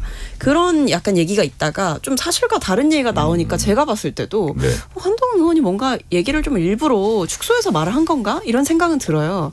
근데 그것과 별개로 지금 뭐 당에 얼씬도 하지 말아라. 뭐 복당 반대한다 이렇게 얘기를 하면서 한동훈 의원과의 전선을 확실하게 하는 것은 네. 사실 이제 보수 진영 재건에 있어서 누가 구심점이 될 거냐의 싸움에서 본인이 어느 정도 자리를 점하려는 목적은 분명해 보인다. 이런 생각이 듭니다. 근데 네. 저는 신지호 좀 부대변인. 개인적으로 그렇게 생각합니다. 추경호 대구시장도 그렇고 안철수 의원도 그렇고 네. 국민의힘의 구성은 모두가 윤석열 전 대통령의 계엄 선포의 피해자입니다. 피해자고 이미 계엄에 대해서 분명히 저희가 국민들께 사과하는 입장을 밝히지 않았습니까? 네. 그런데도 불구하고 당의 핵심 중진 중에 한 분이 이런 식으로 계엄을 다시 공론화하고 다시 그 잊고 싶은 기억을 끄집어낸다면 국민의힘 당원들께 크나큰 죄를 전 저지르는 거라고 봐요. 이미 저희가 한번 짚고 넘어간 문제에 대해서는 그거대로 두고 앞으로 미래의 국민의힘이 어떻게 쇄신할지 그 부분을 좀 두고 경쟁해야 될 때가 아닌가 싶습니다. 네. 기혁신당 정의한. 네. 아우 현이라 그러려고 그러네. 정의한 부산시장 후보가 피습 자작극 혐의로 이제 구속돼 있습니다. 자, 투표일 한참 전에 이미 뭐 거의 한 달 전에 경찰에 자작극이었다 이게 진술했다는 게 뒤늦게 이제 확인이 되면서 아 이거 그러고도 계속 유세 다니고 선거를 치렀다는 거야? 그러니까 국민의힘 입장에서는 그 득표한 표가 많지 않더라도 이게 표에 결국 보수 진영 표에 영향 미쳤네 뭐 이러면서 책임 공방이 막 일어났어요. 자, 신지호 부대변인. 네. 책임 공방을 사람들이 알기 쉽게 이게 누구는 어떤 주장하고 누구는 어떤 주장하고 그래서 팩트는 뭐라고 보시는 겁니까 지금? 그러니까 정의한 전 후보가 자작극을 벌였다라는 건 지금 명확한 사실이고 구속이 네. 되지 않았습니까? 네. 그런데 그 자백이라고 하는 것을 선거 전에 했다라는 게 지금 나온 상황인데 경찰이 압수수색에 본격적으로 들어가면 선거 이튿날 들어갔다는 것이죠. 그러니까 정의한 후보가 경찰에 이 본인의 테러가 자작극이라는 것을 고백한 다음에 한 2주가량 되는 시간 동안에 선거운동을 했다라는 게 지금 사실입니다. 그러면 뭐 국민의힘이라든지 여러 인사들은 이준석 대표라든지 개혁신당이 정의한 후보의 자작극 그 상황을 언제 인지했느냐. 부산시장 후보가 경찰에 들락날락거리는데 그런 그 구체적인 내용을 과연 몰랐을까 그렇죠. 예. 이런 거죠. 그런 이야기고 개혁신당 측은 몰랐다라는 겁니다. 근데 개혁신당에서 말씀하시는 것은 경찰서에 왔다 갔다 하는 게 참고인 조사 때문에 그러니까 본인이 어쨌든 테러의 피해자이기 때문에 그것을 조사로 왔다 갔다 하는 줄로만 알았다라고 얘기를 하면서 본인들도 선거 이튿날에 6월 4일 날 압수수색을 진행하는 그 과정에서 자작극이라는 걸 인지했다라는 이야기인데요. 저는 이거를 두고 사실 개혁신당과 국민의힘이 이렇게 싸우는 게 아니 국민의힘이 야 너희 어떻게 된 거냐 할 수는 그렇죠. 그거는 그런가 보다 하는데 개혁신당에서 국민의힘 보고 또 너희한테 책임 있는 거 아니냐 예. 뭐 그 얘기는 뭔 소리예요? 그러니까 이준석 대표가 예. 정의한 전 후보가 국민의힘 보좌진 출신이고 예. 그러니까 자작극을 벌이는 것 자체가 그 뭐 경찰 조사 받고 그런 과정에서 단일화 제안이 뭐 들어갔다 지금 그런 것들도 보도를 통해서 나왔습니다. 언론 보도를 통해서 단일화 제안이 있었고 그 단일화 제안을 위해서 책임 있는 각 당의 인사들이 뭐 접촉을 했다 이런 이야기들 지금 오고 가고 있어요. 근데 각 당의 책임 있는 인사들이 네. 양당 후보의 단일화를 위해서 물밑 접촉을 하는 건 저는 뭐 큰 문제가 아니라고 봅니다. 그렇다면 이 사건 자체만 저희가 두고 봐야 되는데 저 개인적으로는 경찰을 문제를 삼아야지 이것을 양당 서로를 향해서 문제 삼을 일은 아니라고 봐요. 그래요. 경찰에서 이 유력 후보, 어떻게 보면 유력 후보라고 하겠습니다. 후보의 그 자작극을 인지했는데 그것을 공개하지 않고 선거가 끝날 때까지 뭉갰다라고 한다면 결국에 범야권 후보들의 결집을 막으려고 한 것 아니냐라는 의심을 저는 할 수 있다고 봅니다. 그렇기 때문에 이 부분에 있어서 국민의힘과 개혁신당이 이렇게 감정 싸움을 할 게 아니라 경찰을 향해서 왜 책임 있는 수사를 하지 않았냐. 경찰의 그 미진한 태도 때문에 유권자들의 선택권이 침해받았다. 그런 식으로 가야지 양당 간의 삿대질할 문제는 저는 아니라고 봅니다. 그래요. 자, 박성민 최고위원. 좀 이상하긴 하죠. 아니, 이상한 게 아니 솔직히 개혁신당은 입이 10개라도 할 말이 없죠. 그러니까 억울한 건 알겠어요. 뭐 저도 솔직히 뭐 이기인 개혁신당 사무총장 글도 읽었고 뭐 여러 차례 연락 시도했는데 뭐 본인이 뭐 받지도 않았고 뭐 이런 얘기들 다 봤어요. 모를 수 있죠. 하지만 어쨌든 국민들을 상대로 그런 솔직히 사기친 거 아닙니까? 정의한 후보가. 그런 사기를 친 후보를 본인들이 어쨌든 공천을 줬잖아요. 공천을 줬고 그 뒤에 어떤 과정에서 그런 잘못된 저지른 이것을 한 후보가 있다라고 하면 몰랐다라고 하더라도 죄송하다라는 게 고개를 숙이는 게 우선이다. 고개를 100번 숙여도 모자란 일이죠, 사실은. 네, 네. 어떻게 보면 속은 거잖아요, 국민들이. 그리고 그때 얼마나 뭐 민주당이든 국민의힘이든 쾌유를 빈다, 막 얼마나 그랬습니까? 그러니까 그런 상황이 있었다면 토론에 거짓말 탐지기도 갖고 나왔어요. 네, 네. 그냥 깁스하고 나와가지고 이제 네. 막 보여주고 했잖아요. 근데 그러면 사죄만 해도 모자랄 시간이라고 봐요. 근데 거기서 약간 되치기를 하듯이 국민의힘에서 접촉하지 않았느냐. 마치 단일화 뭐 접촉이 있었고 그것이 이런 일의 배경이 된 것처럼 책임 전가를 하고 책임 회피를 하는 것은 개혁신당에게도 사실은 좀 저는 스스로 먹칠을 하는 일이라고 봅니다. 자, 그리고 이제 한동훈 의원 얘기도 나왔지만 한동훈 의원 가족의 당원 게시판 사건 이 수사가 지금 재개됐다고 하거든요. 그래서 당시 국민의힘 당원 게시판 관리자가 이제 소환 조사 받았다 그러고. 자, 근데 이 와중에 좀 앞서서 며칠 된 얘기긴 한데 유튜브 방송에서 장동혁 대표가 한동훈 의원은 범죄 어떤 해당 행위로 제명된 게 아니다. 범죄 혐의로 제명됐다. 이동수 대표님 어떻게 보세요? 그게 뭐 범죄 혐의로 이제 뭐 제명됐다. 여론 조작이나 이런 거 했다 이런 논리 같아요. 근데 저는 아직까지도 국민의힘이 이 문제 가지고 한동훈 의원한테 트집을 잡는 게 제가 뭐 한동훈 의원을 지지하거나 이런 게 아닌데 그럼에도 불구하고 사실 뭐 당대표든 아니든 당원 게시판에다가 대통령이나 영부인이 잘못하고 있으면 비판 좀 할 수 있는 거 아닙니까? 네네. 근데 그거를 빌미 삼아서 징계한 것도 모자라서 지금 벌써 시점이 뭐 1년, 2년 뭐 이렇게 돼가는 거잖아요. 아직까지도 이걸 문제 삼아가지고 이제 트집을 잡고 있다는 건 대단히 부적절하다고 생각을 하고요. 네. 아무래도 이제 한동훈 의원이 이 재보궐선거에서 이겨서 무소속으로 돌아왔고 또 이제 복당을 하려고 지금 계속 시도를 하고 있는 상황인 거잖아요. 그걸 이제 미리 이제 막으려고 계속 이제 이 문제를 키우는 것 같은데, 근데 저는 이런 거 키울수록 지금 국민의힘에는 별로 좋지 않다고 생각하는 게 예를 들어서 지금 민주당 내의 그 전당대회를 앞두고 벌어지고 있는 그 후보들 간의 갈등 혹은 네. 이제 보안 수사권 폐지 문제 때문에 지금 국민들의 그 여당에 대한 여론이 굉장히 안 좋잖아요. 그럼 국민의힘이 이거를 파고 들어가지고 국민 지지 얻을 생각을 해야 되는데 지금 자기네들끼리 이제 내부 싸움 하고 있느라 그 기회를 다 놓치고 있는 것 같아요. 저는 대단히 부적절하다라고 생각을 합니다. 뭐 안철수 의원까지 나서서 복당 뭐 반대한다, 얼씬하지도 마라, 뭐 이런 상황. 또 그 내심 어떻게 자기의 어떤 정치적 이해관계에서 이런저런 생각들을 많이 하겠죠. 이런 가운데 조갑재 TV 대표가 한동훈 의원을 향해서 복당 안 시키면 창당하라고 권하고 싶다. 자, 신조 부대변인 네.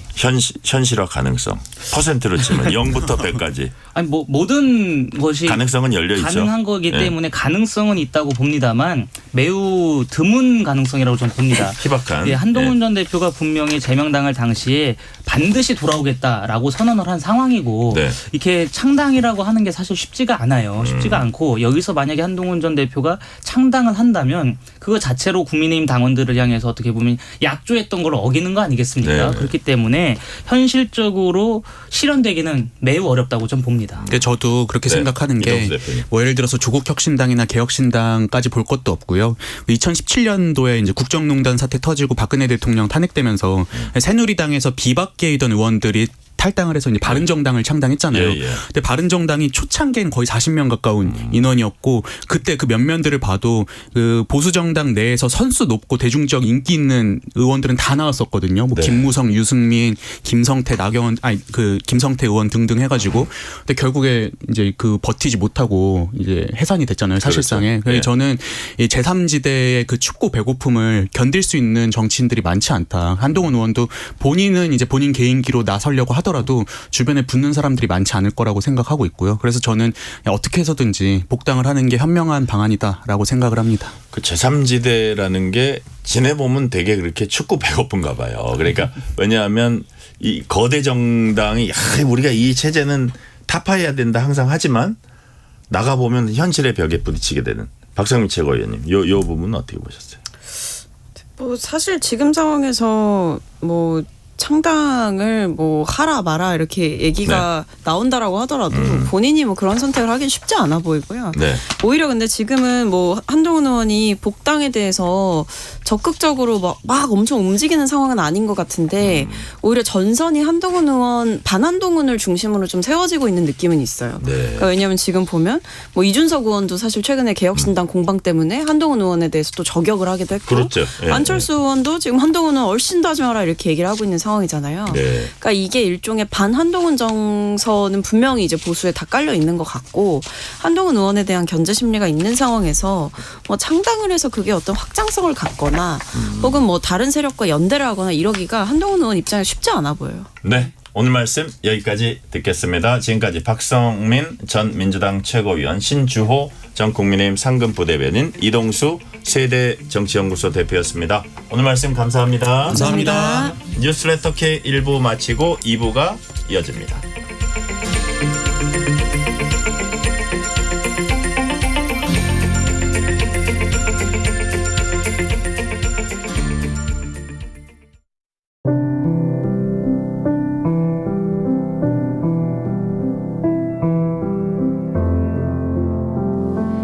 KBS 라디오 연중기획 희망충전 대한민국 699번째 이야기.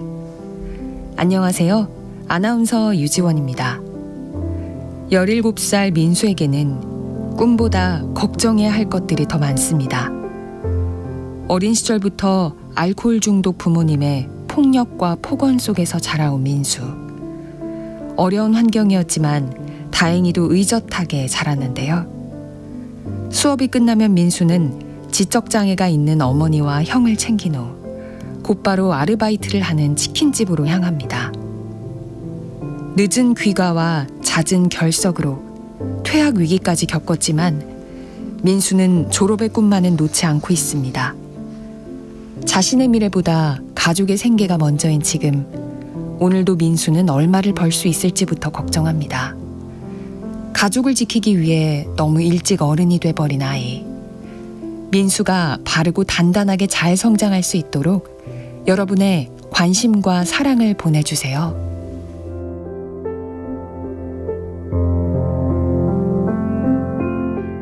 여러분의 따뜻한 손길이 희망의 빛이 됩니다. ARS 060-700-1580 060-700-1580 한 통화 3,000원으로 희망을 선물해 주세요. KBS 라디오 연중기획 희망충전 대한민국은 초록우산 어린이재단, 인탑스 주식회사, 그리고 청취자 여러분과 함께합니다. ARS 060-700-1580 한 통화 3,000원입니다.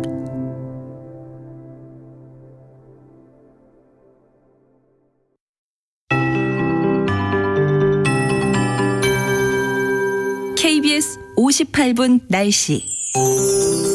나흘째 폭염이 이어지고 있습니다. 오늘 경북 영덕의 기온이 37.1도까지 올랐고요. 경주와 포항, 강릉도 36도 36도 안팎을 보였습니다. 서울을 비롯한 그 밖의 지역도 낮 기온이 33도 안팎까지 오른 곳이 많았는데요. 이 열기가 밤에도 충분히 식지 못하겠습니다. 내일 아침 예상 최저 기온이 서울 26도, 세종과 부산 25도 등으로 열대야의 기준인 25도 아래로 떨어지지 못해 밤사이 열대야가 나타나는 곳이 많겠습니다. 내일부터는 전국에 비가 내리면서 폭염의 기세가 조금씩 누그러질 전망인데요. 내일 낮 기온은 서울과 대전 32도, 강릉 34도, 대구 35도 등으로 비가 늦게 시작되는 동쪽 지역은 내일도 35도 안팎까지 오르는 곳이 많겠습니다. 오늘은 대기가 불안정해서 저녁까지 중부지방과 전북 지역에 곳에 따라 소나기가 내리겠고요.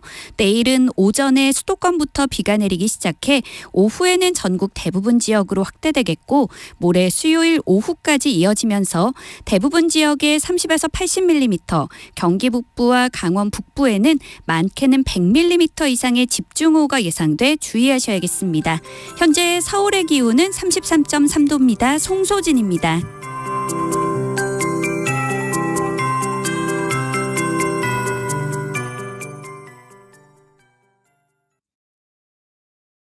정성을 다하는 국민의 방송 KBS가 6시를 알려드립니다.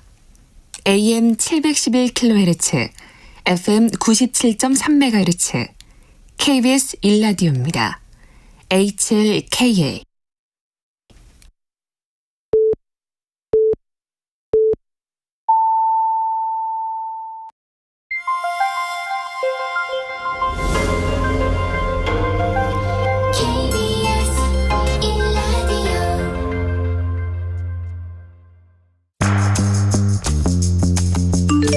여러분은 지금 퇴근길 시사편지 한 장, KBS 일라디오 뉴스레터 K를 듣고 계십니다.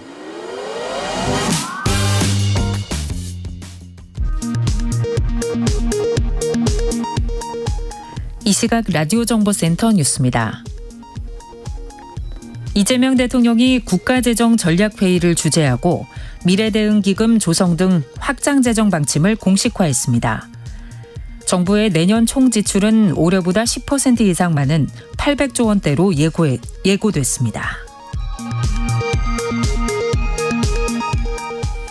정치브로커 명태균 씨로부터 무상 여론조사를 제공받은 혐의로 기소된 윤석열 전 대통령이 1심에서 징역 2년을 선고받았습니다.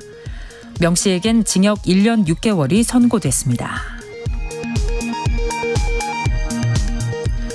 윤석열 정부 당시 관저 이전 부실감사 의혹과 관련해 유병호 감사원 감사위원이 피의자 신분으로 종합특검에 소환됐습니다.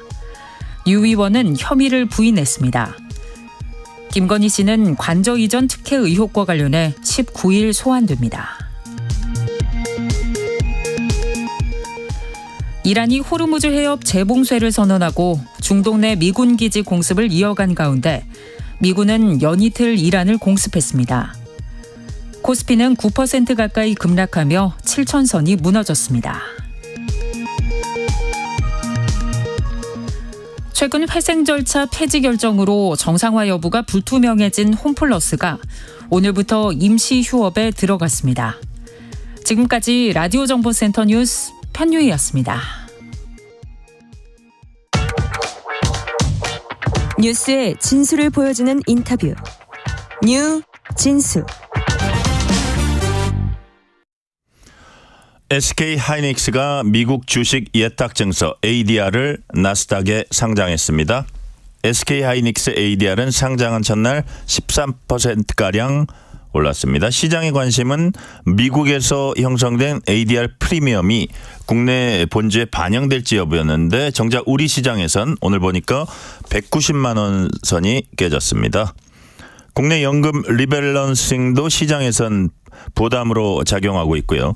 반도체 피크아웃 우려도 나오고 있습니다. 오늘은 이정환 한양대 경제금융학부 교수 전화 연결해서 SK 하이닉스 ADR 상장이 가지는 의미 포함해서 주식시장 얘기 나눠보겠습니다. 이정환 교수님 안녕하세요. 네, 안녕하세요. 귀한 시간 내주셔서 감사드립니다. 감사합니다. 자, SK 하이닉스 국내 시장에서 오늘 대거 매도하는 걸 저희가 봤습니다. 뭐 복합적이겠지만 교수님 보시기에 어떤 요인들이 좀 작용을 했을까요? 일단은 전쟁 요인이 가장 큰 요인 중 하나라고 보고 있는 것 같고요. 네. 사실 이란과 미국이 합의를 잘 하면서 MOU 기간이 끝나면 전쟁이 끝날 거라고 생각을 했는데 네.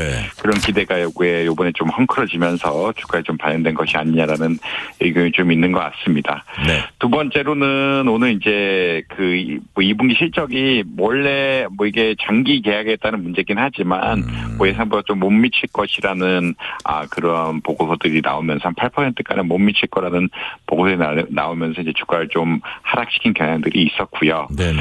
요런 것들이 이제 반도체 전반에 대한 우려감으로 뻗치면서 이제 삼성전자라든지 뭐 다른 반도체 주식에 영향을 준 요런 것들이 있었다라는 말씀을 드릴 수 있을 것 같습니다. 그다음에 뭐 아무래도 지속적으로 나오지만 이런 뉴스나 지표에 대해서 네. 예민하게 반응할 수밖에 없는 지금 뭐 주가가 많이 오른 상황이라든지 레버리지 상품들 같은 것들이 거래가 많이 되고 있는 이런 시장 환경이 또 그런 영향을 준 것이 아니냐 이런 이야기는 아마 드릴 수 있을 것 같습니다. 결국은 복합적인 요인의 작용에 의해서 주가가 좀 하락하는 양상을 보였다. 급락이죠. 사실 하락의 정도가 아니라 급락하는 양상을 보였다. 이런 말씀 드려야 될 것 같습니다. 그러니까요. 자, 말씀드린 대로 SK 하이닉스 ADR 지난 금요일에 나스닥 상장을 했습니다. 자, 공모가 149달러보다 높은 170달러에 거래 시작했고 말씀드린 대로 종가는 13%가량 오르면서 이게 경쟁사인 마이크론 시가총액을 뛰어넘었다 그러는데 실제로 그렇습니까? 뭐 실제로 그렇다는 이게 이제 결국 합산해서 시가총액이 그렇다는 이야기로 아마 보시면 될 것 같고요. 네. 아무래도 이제 죄송합니다. 하이닉스나 삼성전자가 이 마이크론보다는 수익성이 더 좋기 때문에 주가가 더 올라가야 되는 것이 아니냐라는 이야기는 항시 있었다라는 말씀은 그렇군요. 아마 드려야 될 것 같습니다. 왜냐하면 수익도 좋고 그다음에 넘버 1, 2 기업이 이제 삼성전자랑 하이닉스이기 때문에 마이크론이 이제 세 번째로 차지하고 있긴 하지만 뭐 독점력이라든지 이런 것들에 따르면 아무래도 삼성전자나 하이닉스가 차지하는 비중이 더 크기 때문에 네. 당연히 뭐 주가는 더 많아야 되는 것이 아니냐라는 이야기도 있는데 흔히 말하는 뭐 코리아 디스카운트라든지 뭐 이런 것들 때문에 조금 마이크론에 비해서 좀 덜 되지 않았느냐. 근데 이제 주가가 상승하면은 이제 전체 주식으로 보면은 네. 뭐 예를 들자면 지금 하이닉스가 이길 수도 있지 않았느냐. 오늘 너무 많이 떨어져가지고 그러니까요. 좀 이야기가 좀 다른 이야기긴 한데 그런 뭐 의견이 있었다는 말씀 드릴 수 있을 것 같습니다. 그래요. 교수님, 이 대목에서 개념 정리를 한번 좀 하고 넘어갈게요. 미국 주식 예탁 증서 ADR. 이게 뭐 조금 쉽게 설명해 주시면 어떤 개념입니까? 사실 이제 그 SK 하이닉스 기업 같은 기업은 우리나라에 상장해 있죠. 근데 우리나라 상장해 있는데 해외에서도 또 주식시장에 상장해서 자금을 모으도록 할 수 있습니다. 그런 것을 특히나 미국에 상장하면 ADR, American Depository Receipt라고 이야기해서 미국 증시에 거래되도록 만든 해외 기업 주식의 대체 증서입니다. 그러니까 뭐 그런 개념은 어떤 거냐면 원래 우리나라에 거래되던 이 SK 하이닉스 주식을 해외에서 거래할 수 있게 한다라고 보시면 될 것 같고요. 이제 원래 하이닉스 원주는 한국에 있지만 이 미국의 예탁기관이 이걸 바탕으로 해서 새로의 ADR. 그래서 SK 하이닉스 한 주를 10줄 쪼갰다는 이야기가 나오고 있죠. 예. 그런 얘기가 원래 원주는 있는데 그걸 10분의 1을 쪼개가지고 하이닉스의 경우에는 그 미국의 어떤 금융 예탁기관들이 이것을 발행해서 주식을 거래하고 있다라고 아마 이해하시면 될 것 같고요. 네. 뭐 특히나 이번에는 이제 원주를 아예 상장함으로써 만들어서 자본을 그러니까 원주 상장하거나 아니면 있는 주식을 그냥 바탕으로 만들어도 되는데 이번에는 원주를 상장하면서 만들어가지고 뭐 미국에서 자본을 끌어온 이런 계기도 되었다. 뭐 40조 가량의 자본을 끌어왔다라고 이야기하는데 미국의 자본을 끌어온 계기도 되었다는 말씀드려야 될 것 같습니다. 그래요. 40조 원 말씀하셨는데 지금 말씀하신 대로 이제 우리나라 본주하고 비교하면 거래가 한 10분의 1 정도잖아요. 그래서 이제 투자하는 사람 입장에서 보면 가격 부담이 낮으니까 거래도 좀 많이 하게 되고 거래량도 많아질 거다 이런 예상을 하기가 쉬운데 자 실제로 그게 이제 현실화 됐습니까? 지금까지? 뭐 이게 하루만 거래량을 봐서 이야기하기는 좀 어렵다라고 보시면 될 것 같고 이제 다만 이제 예전에도 삼성전자가 우리나라가 주식 분할을 하듯이 이렇게 가격이 작은 주식들이 오면은 소매 거래 같은 것들은 좀 늘어날 수 있다라는 말씀은 아마 드릴 수 있을 것 같습니다. 그러니까 이제 10개를 지금 하나로 쪼갠 건데 이제 보통 이렇게 소매 거래가 잘 이루어지려 그러면 뭐 삼성전자 예전에 200만 원대까지 갔다가 이제 분할을 하면서 100분의 1로 분할을 하면서 이제 좀 거래가 활발해졌다라는 이야기가 나오고 있는데 네. 그런 거 유사하게 이제 개인이 사고 팔 때는 특히나 뭐 기관들은 좀 이런 제약이 덜하긴 하지만 개인들이 사고 팔 때 가격이 너무 비싸면 사실 뭐 예를 들어 우리나라 지금 하이닉스 주식이 뭐 200만 원대로 떨어지긴 했는데 네. 뭐 200만 원 이상 뭐 이렇게 가면 사실 거래하기 부담스럽거든요. 과연 몇 주를 살 수 있을까 그러죠 저희가. 예. 그러니까 이제 하이닉스 한 주를 가지고 뭐 며칠 휴가를 갈 수 있을까 뭐 이런 농담이 나올 정도로 네. 그 정도로 큰 가격이라서 좀 거래가 좀 어려운 부분이 있습니다. 그렇기 때문에 10분의 1로 좀 합리적으로 하고 그에 따라서 이제 거래량 같은 걸 좀 높일 거라고 보시면 될 것 같고 다만 이제 하루밖에 거래가 아직 안 됐기 때문에 네. 이게 실제로 거래량이 얼마 늘어날지는 조금 지켜봐야 된다. 다만 이렇게 가격 설정한 것은 아까 말씀하신 것처럼 지금 뭐 하이닉스 주식 가격 자체가 워낙 높기 때문에 그것을 감안해서 발행한 것이라고 보시면 될 것 같습니다. 네. SK 하이닉스 전에도 우리나라 주식 가운데 나스닥에 ADR 상장된 사례가 좀 있지 않았어요? 기억 나는 게 혹시 있으세요? 일단은 뭐 포스코 같은 네. 기업이 NIS 뉴욕 시장 나스닥은 아니고 네. 뉴욕 그 스탁 익스체인지에 상장한 사례가 있고요. 네. 한국전력도 마찬가지로 이 미국에 상장한 경우들이 조금 있습니다. 네. 그러니까 이제 이런 SK텔레콤도 1990년에 거의 최초로 한 걸로 알고 있는데 네. SK텔레콤 같은 경우에도 ADR을 미국에 상장함으로써 뭐 그냥 거래 같은 것들 그러니까 주식 흔히 말하는 글로벌화에 큰 영향을 끼치지 않았느냐라는 이야기는 계속 나오고 있다고 보시면 될 것 같고 이제 네. 많지는 않지만 사실 우리나라에서 이제 주요 대기업들이 미국 시장 나스닥뿐만 아니라 이제 뉴욕 스탁 그러니까 일반적인 뉴욕 스탁 익스체인지 네. 뉴욕 거래소 같은 데 상장을 해가지고 주식 거래를 하긴 했다라는 말씀은 아마 드려야 될 것 같습니다. 그리고 이렇게 해외 시장에 거래가 되면은 회사의 인지도가 올라가는 측면도 있고 네. 아무래도 이제 회사의 가치 평가라는 것이 미국 사람들이 보는 가치 평가 룰들이 보다 더 정확하게 작용할 수가 있기 때문에 사실 아까 이제 거래량보다는 그러니까 왜 ADR로 만드느냐 보면은 보통 이제 거래량보다는 뭐 회사의 인지도 문제라든지 혹은 이제 회사의 가치 평가에 있어서 미국의 합리적인 방식, 미국이 아무래도 자본시장이 더 발달되어 있다 보니까 네. 보다 정확한 방식으로 주식의 가치를 인정받고 그것이 또 이제 어떻게 보면 주식의 어떤 가치, 기업의 가치도 반대로 높일 수 있는 이런 계기가 되기 때문에 네. 이런 증서들을 많이 발행한다라고 아마 이해하시면 될 것 같습니다. 그래요. 인지도, 가치평가 등 말씀하셨는데, 자 아까 말씀하신 뭐 포스코라든지 SK텔레콤이나 한국전력 이때와 비교했을 때 이번 SK 하이닉스 좀 그 상장이 갖는 의미랄까요? 이게 좀 요거는 좀 다르다 이런 측면을 발견할 수 있으세요? 어떠세요? 아무래도 지금 이 규모가 40조 규모의 상장이 이런 것 자체가 미국 시장에서 봐도 굉장히 큰 규모라고 보시면 될 것 같거든요. 그 말이 어떤 거냐면 사실 이제 ADR이라는 것은 국내 주식의 일부를 상장하는 거기 때문에 보통 그렇게까지 규모 면에서 크지 않는데 네. 이번에는 뭐 40조 원 가량, 그러니까 265억 달러 규모로 해서 외국 기업의 IPO 공모로는 뭐 최고 규모라고 이야기를 하고 있을 정도로 그다음에 이제 투자자 주문 역시 굉장히 몰림에 따라서 굉장히 상징적인 이벤트였다라고 아마 보시면 될 것 같고 이것을 뭐 사실 이제 조금 더 의미를 두신 분들은 뭐 반도체 시황의 어떤 바로미터라든지 뭐 이런 것들로 뭐 여기시는 분도 좀 있었다고 아마 이해하시면 될 것 같습니다. 결국은 이 자체가 규모가 굉장히 크고 특히나 지금 SK 하이닉스가 반도체 분야에서 워낙 중요한데 미국 역시 반도체 분야의 점유성이 계속 커지고 있는 상황이었기 때문에 이 흔히 말하는 산업의 중요성, 그리고 하이닉스가 하는 규모 이런 것들 차원에서 과거와는 상징성이 다르다. 이런 말씀을 아마 드려야 될 것 같습니다. 그래요. 일단 규모에서도 그렇지만 여러 가지로 감안해 볼 때 상징성 다르다. 자, 그리고 교수님 보시기에 뭐 회사 상황은 여러 가지로 다르긴 할 겁니다. 자, 삼성전자도 이번 SK 하이닉스 사례 계기로 해서 좀 미국 증시 진출 검토할 가능성도 있다고 보세요? 근데 이제 삼성전자랑 하이닉스가 다른 측면이 하나가 있죠. 삼성전자는 반도체와 휴대폰, 가전이 합친 기업이라 보시면 될 것 같고, 하이닉스는 이제 반도체만 하다 보니까 이제 배수 같은 것들이 좀 차이가 나. 배수라고 보통 이야기가 나왔던 거냐면 수익 대비 가격이라든지 이런 것들, 오는 뭐 장부 가격 대비 주가라는 것들, 이런 것들이 좀 차이가 날 가능성이 높습니다.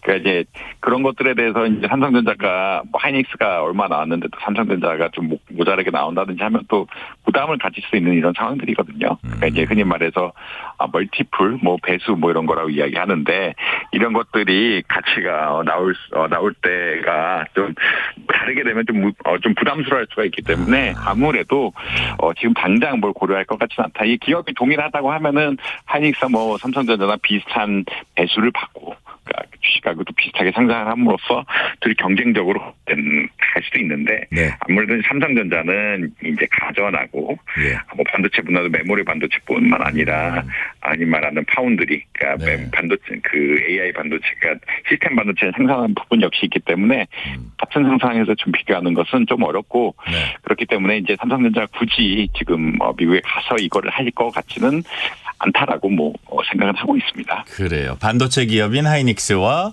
종합 전자 뭐 회사라 그래야 되나요? 이런 삼성전자와의 지금 처한 상황은 다르다. 이렇게 아마 그게 아마 삼성전자가 부담스러워할 수도 있다. 이게 그래서 수익 대비 가격이 나와야 되는데, 예를 들어 하이닉스보다 삼성전자 조금 낮게 나오게 된다라고 하면 이게 사실 또 부담스러울 수 있는 일이거든요. 회사의 경영이 잘못된 것이 아니냐, 뭐 이런 것들에 대해서 지속적으로 설명도 해야 되고 하는 일들이 벌어질 수가 있기 때문에 좀 부담스러울 수 있는 일이다, 이런 말씀 드려야 될 것 같습니다. 그래요.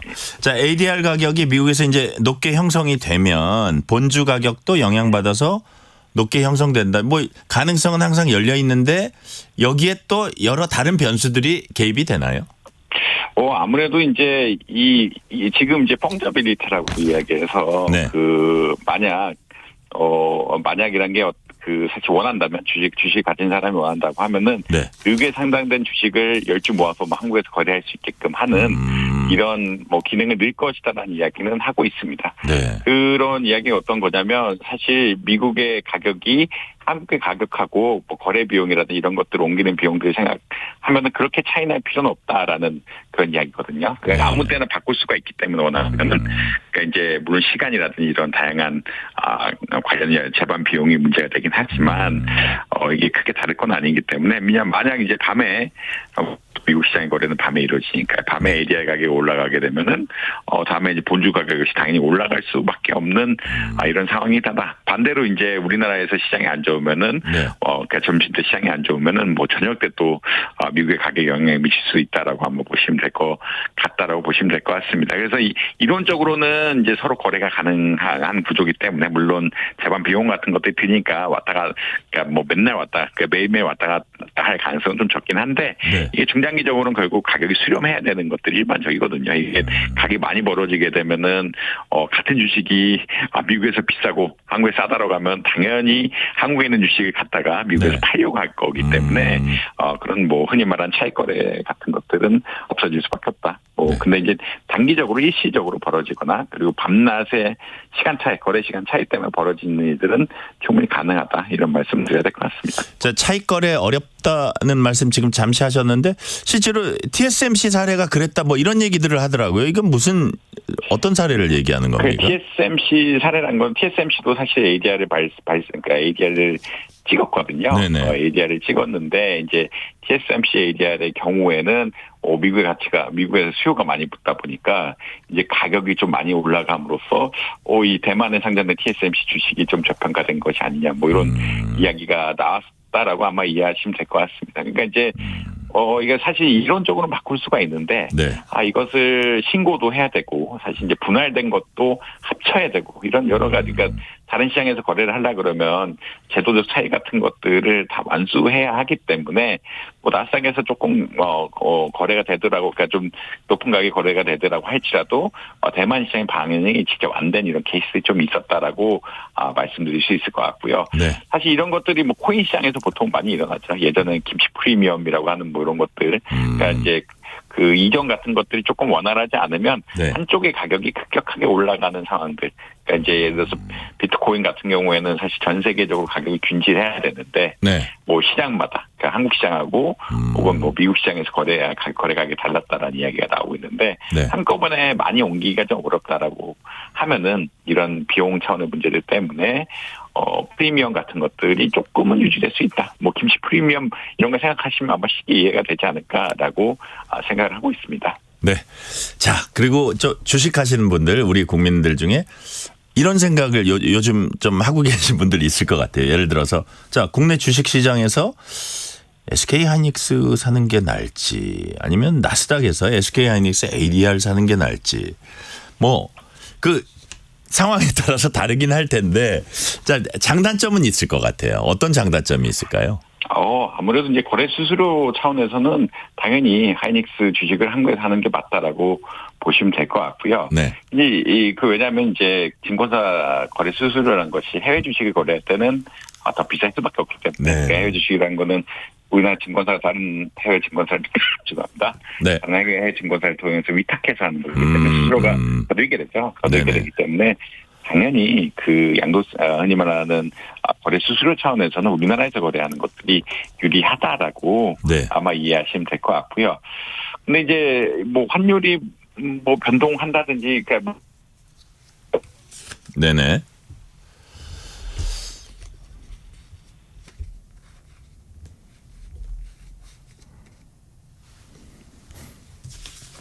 자, 지금 이정환 교수님 전화 통화 중에 연결이 고르지 않은 상태가 지금 지속이 되고 있습니다. 이 경우에는 우리가 한번 끊었다가 다시 걸도록 하겠습니다. 걸어서 다시 연결되는 대로 이정환 교수 연결해서 다시 얘기를 듣기로 하고요.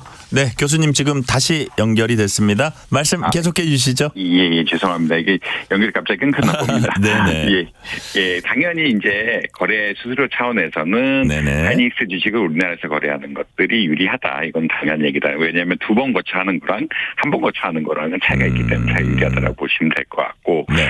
그 다음에 뭐 환율 아까 말씀드렸는데 이제 달러를 싸게 샀을 때 혹시 이제 이것을 이용해서 SK 하이닉스 싸게 산다라고 하면은 그것은 또 장점이 되겠죠. 예전에 달러를 환전을 좀 싸게 놨는데 지금 보니까 SK 하이닉스가 싸게 살 수 있는 기회가 있다라고 생각하면은 미국에서 ADR 사는 것들이 유리할 수 있다라는 말씀 드릴 수 있을 것 같습니다.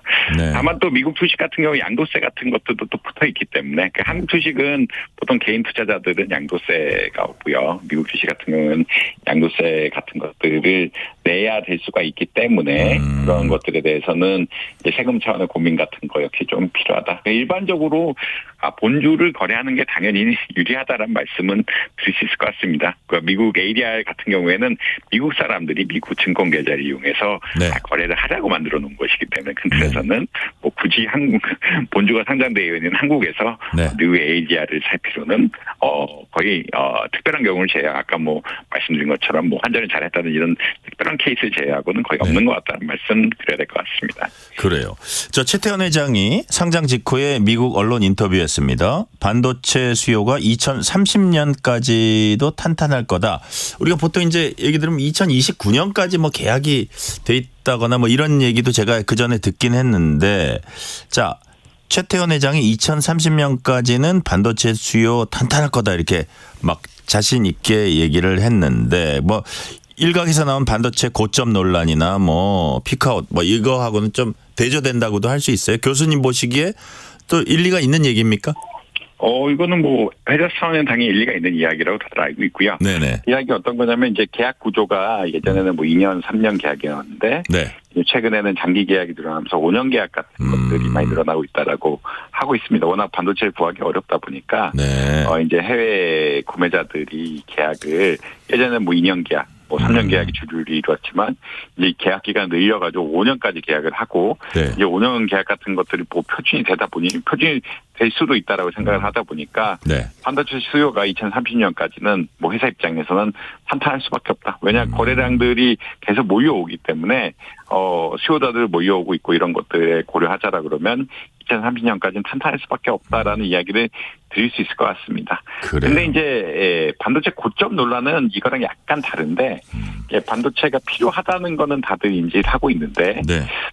이 필요하는 속도가 얼마나 늘어날 것이냐, 얼마나 빨라질 것이냐, 느려질 것이냐 이런 것에 관한 논란이거든요. 결국은 데이터 센터를 이제 지금 계획한 것들은 당연히 져야 되기 때문에 반도체 수요가 2030년까지 충분할 수가 있는데 그 이후에 혹은 그 전까지도 성장세가 어떻게 될 것이냐에 대해서는 사실 조금 논란이 있는 이런 상황이다.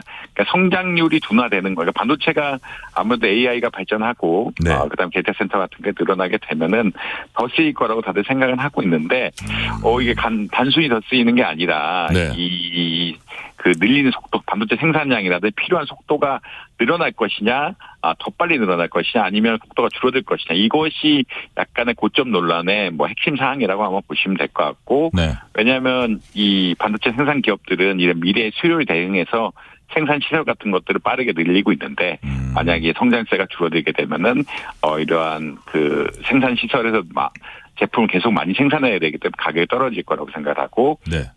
가격이 떨어지게 되면 아무래도 주가가 떨어질 수밖에 없는 이런 상황들이 복합적으로 겹쳐 있으면서 좀 어떻게 보면 두 가지 얘기가 서로 다른 측면을 하고 있다는 말씀드릴 수 있을 것 같습니다. 하이닉스 입장에서는 5년 계약이 이제 표준적으로 많이 가기 시작함으로써 2030년까지 수요가 안정적이라는 이야기를 당연히 할 수밖에 없고요. 근데 시장에서는 아무래도 반도체 성장세가 줄어들게 되면은 이렇게 생산 시설 같은 것들 늘려놓은 것이 흔히 말해서 과잉 투자가 되면서 주가에 좀 부정적인 영향을 미치는 것이 아니냐 이런 이야기가 나오고 있다. 두 가지가 같은 이야기인데 좀 다른 측면을 보고 있다는 말씀 볼 수 있을 것 같습니다. 그 교수님께서 모두의 이제 지금 주가가 좀 많이 폭락한 그런 부분, 전쟁 요인이라든지 레버리지와 함께 실적 전망 얘기를 해주셨는데 보니까 이번 주에요. ASML하고 TSMC 실적 발표가 있다고 해요. 그리고 7월 후반에 빅테크들 또 실적 발표 있다 그러는데 이런 것들이 앞으로 그 올해 하반기의 어떤 그래프에도 좀 영향을 미친다고 봐야겠네요. 이게 사실 이제 실적 자체는 좋을 거다라고들 많이 예측을 하고 있습니다. 실적 2분기라든지 이제 단기간 실적 자체는 당연히 좋을 거라고 생각은 하고 있는데 이제 보통 이런 거를 하면 컨퍼런스 콜이라고 이야기하죠. 컨퍼런스 콜이라는 건 어떤 거냐면 이번 분기 실적을 발표하지만 다음 분기, 그 다음 분기의 실적까지 혹은 내년 전망까지 이렇게 내놓거든요. 그 이야기가 어떤 거냐면 성장세들 올해 지금 S&P 500 기업들, 그러니까 미국의 미국 기업들의 그 영업이익 성장률까지는 같은 경우는 평년에 2배 이상 간다 그런 얘기는 다 알고 있고 이번 분기 다음 분기 실적이 좋을 거라 다 알고 있는데 근데 이제 이것이 시장의 기대치를 충족시킬 수 있을 것이냐 다시 말해서 다음 분기라든지 다다음 분기라든지 이런 성장세가 계속 유지될 수 있을 것이냐 영업이익 같은 것들이 더 늘어나고 확장될 가능성이 있느냐에 대해서 굉장히 민감하게 반응하고 있다라는 말씀을 드릴 수 있을 것 같습니다. 왜 그러냐면 이러한 기업들 수익이 빨리 성장해 왔기 때문에 이 성장세, 빨리 성장하는 것을 감안해서 주가가 올라가 있는 상태거든요. 계속 이런 높은 성장세를 유지할 것이다라는 개념 하에서 올라와 있는데 만약 당연히 영업이익 주지 않고 늘어나겠지만 이 성장세가 줄어든다라고 생각하면은 미래에 벌 수익이 줄어들 것이라고 생각을 하고 그것이 이제 주가에 또 반영될 수밖에 없고 흔히 말하는 섹터의 과잉 생산 논란까지 연결될 수밖에 없는 이런 상황들이라서 그런 것들을 좀 주의 깊게 봐야 된다. 그래서 실적 자체보다는 내년이라든지 혹은 3분기, 4분기 실적 성장이 얼마나 이루어질 것인가가 굉장한 관심사다라는 말씀 아마 드려야 될 것 같습니다. 성장 그 자체보다 성장세, 그 흐름, 추세 이게 매우 중요하다는 취지로 말씀해 주셨고요. 자, 교수님 이달부터 국민연금이 상반기 이후에온 리밸런싱 이제 시작했습니다. 그래서 이것도 증시에 이제 하락 압박 요인으로 작용한다고들 이제 얘기를 많이 하는데 이게 좀 리밸런싱이 좀 늦게 하다 보니까 충격을 더 맞는 거 아니야 이런 우려를 하는 분들도 있어요. 리밸런싱이 향후 주가에 어떤 영향을 미치게 될까요? 지금 이제 오늘 주가가 너무 많이 떨어진 상태라 이제 리밸런싱 인센티브 같은 게 좀 준 것이 아니냐라는 이야기는 나오고 있고요. 일단 근본적으로 이러한 포트폴리오 리밸런싱 한다는 거는 너무 많이 오른 종목, 그러니까 원래 연기금들은 그 목표하는 수량이 있는데 목표하는 그 자기 자본의 퍼센테이지가 있는데 그거 어떤 거냐면 해외 채권이 얼마, 해외 주식이 얼마, 국내 주식이 얼마, 국내 채권 얼마 이런 비중들이 있는데 워낙 이제 하이닉스라든지 삼성전자 많이 오르고 코스피가 좋다 보니까 네. 국내 주식이 늘어났으니까 이제 비중 좀 줄이자는 게 리밸런싱인데 지금 아무래도 좀 주가가 많이 떨어진 상태라서 이제 리밸런싱 어떻게 될 것이냐에 대한 불확실성이 있다라는 말씀을 좀 드려야 될 것 같습니다. 네. 근데 이제 사실 리밸런싱 했으면은 이제 주가가 오른 속도가 좀 줄어들게 되면서 네. 아무래도 좀 뭐 안정이 되지 않았을까라는 의견들은 있는 것 같고요. 네. 뭐 일부 타당한 측면들은 분명히 있다라는 말씀 드려야 될 것 같습니다. 근데 이제 아무래도 국민연금 이런들 입장에서는 주가 오른 상태에서 이거 팔게 되면은 자산을 늘릴 수 있는 길을 또 포기하는 거기도 해서 좀 부담스러운 그런 상황이기는 했다라는 것 역시 뭐 좀 고려는 돼야 된다는 말씀은 드려야 될 것 같고요. 그래서 이제 너무 좀 지나치게 늦게 하다 보니까 이제 이런 가격 하락폭 같은 것들이 커지지 않으니까 좀 덜 올랐어야 되는데 네. 혹은 속도가 천천히 올랐어야 되는데 리밸런싱 안 하면서 속도가 좀 빨리 오르고 이것이 좀 불확실성을 키웠다는 이야기들에 대해서는 뭐 어느 정도 공감은 한다. 근데 이제 연기금 역시 사정들이 다 있는 뭐 상황이었다. 이런 정도로 아마 정리해드려야 될 것 같습니다. 네, 최근 매수 사이드카, 매도 사이드카 잇따라 발동되는 이른바 롤러코스터 장세가 반복되고 있습니다. 특히 단일 종목 레버리지가 이를 심화시킨 것 아니냐 이렇게 지목이 되고 있고 정부도 이걸 들여다보고 있다고 합니다. 어떤 대응 방안이랄까요? 보완책 같은 게 있을까요? 사실 오늘 이찬진 금감 원장님께서 이야기한 거는 ETF 과장 노무 같은 것도 좀 줄여라. ETF, 그러니까 레버리지 ETF가 위험한데. 네. 위험성을 너무 간과한 보고서들이 나오는 것이 아니야. 그리고 레버리지 ETF 같은 경우는 파생 상품이라 그러죠. 네네. 파생 상품은 어떤 특징이 있냐면 그 일반적으로 삼성전자 주식을 사는 거나 혹은 SK하이닉스 주식을 사는 게 아니기 때문에 네. 뭔가 가공을 거치는 거기 때문에 수수료가 많이 나갑니다. 굉장히 수수료가 많이 나가고 이것들이 누적이 되게 되면은 네. 개인들의 손실로 좀 갈 수밖에 없는 상황들이거든요. 기본적으로 이런 특히나 일반적인 주식형 ETF, 그러니까 지수를 추종한 ETF에 비해서 이런 레버리지 ETF 같은 경우에는 네. 이런 흔히 말해서 수수료가 굉장히 비싼데 이런 것들에 대해서 좀 잘 알리지 않고 한 것들이 아니냐라는 의견들은 계속 나오고 있다. 그러니까 네. 이제 자산운용사들은 당연히 레버리지 ETF를 많이 팔면 수수료를 많이 받기 때문에 수익성이 좋아지는데 그렇기 때문에 이제 광고 같은 것들 수익이 좋다 뭐 이런 것들을 좀 지나치게 많이 한 것이 아니냐라는 이야기를 하고 있고 그렇기 때문에 이제 장의 변동성이라든지 시장의 움직임을 좀 줄이고자 이런 과장 공고 같은 것들 수익이 난다 뭐 이런 것들 너무 또 긍정적인 메시지만 주는 것들은 좀 배제해야 되는 것이 아니냐라는 그런 이야기 나오고 있다라는 말씀드릴 수 있을 것 같고요. 네. 다만 이제 이 상품 자체를 없애는 건 좀 쉽지 않다. 왜냐하면 이제 오늘도 주가 떨어지면서 많은 사람들이 손해를 보고 있기 때문에 네. 레버리지 ETF를 가지고 있는 많은 분들이 손해를 보고 있기 때문에 당장 이것을 없애는 것은 현실적으로 좀 어려운 사안들이다. 이거를 뭐 손익을 어떻게 보상해 줄 수도 없는 이야기고 네. 그다음에 시장에 있는 상품을 갑자기 없앤다는 것은 누군가의 손실을 완전히 인정해 줘봐야 되는 일이기 때문에 네. 그건 쉽지 않은 일이라는 말씀은 드려야 될 것 같습니다. 워낙 세계적으로 반도체가 모자라서 일부 빅테크의 경우에요. 중국 내수 제품에 한해서는 중국산 칩을 쓰는 걸 검토하고 있다. 이런 보도도 일부 나오고 있습니다. 뭐라 그럴까요? 크게 봐서 중국의 추격이라고 할까요? 이게 향후 반도체 시장에 또 반도체 시장의 패권 여기에 어떤 영향을 미칠 거라고 보세요? 최근 큰 흐름들은 중국의 어떤 메모리 반도체 업체들도 상장을 하면서 메모리 네. 반도체를 흔히 말하는 고품질의 메모리 반도체 만들겠다. 혹은 중국의 이제 딥시크 같은 기업들은 시스템 반도체, AI 반도체라고 이야기하죠. 연상하는 반도체까지 자체로 생산하겠다. 이런 이야기들이 계속 나오고 있습니다. 그런 네. 이야기가 어떤 거냐면 중국이 자체 굴기를 통해서 메모리 반도체 분야 그리고 흔히 말하는 이 엔비디아 같은 데 생산한 AI 늘겠다고 나오고 있거든요. 네네. 그러니까 결국 이런 것들이 누적이 되다 보면은 중국 그다음에 중국 시장의 특성이 있죠. 중국 시장의 특성은 이제 정부가 네. 회사를 망하게 하지 않는 자본 조달 같은 것들을 해주면서 네네. 자, 중국 회사의 특징 정부가 망하지 않는다는 그 부분까지 오늘 듣기로 하겠습니다. 자, 전화 연결 과정에서 통화 상태가 잠시 고르지 못했습니다. 청취자분들의 양해 바랍니다. 지금까지 이정환 한양대 경제금융학부 교수였습니다. 오늘 말씀 감사드립니다. 편지 왔습니다. 퇴근길 지친 당신에게 힘이 되는 뉴스를 전해드립니다. 매일 저녁 당신과 함께 읽는 세상 이야기.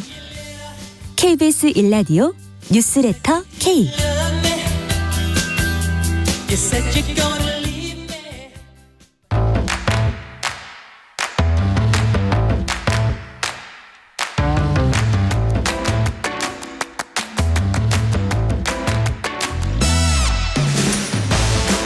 오늘 가장 뜨거운 뉴스, 화제 소식 쏙쏙 골라서 전해드립니다. 뉴스레터 브리핑. 오늘은 한국일보 박세인 기자 나오셨습니다. 박세인 기자님 어서 오세요. 예, 안녕하세요. 박세인입니다.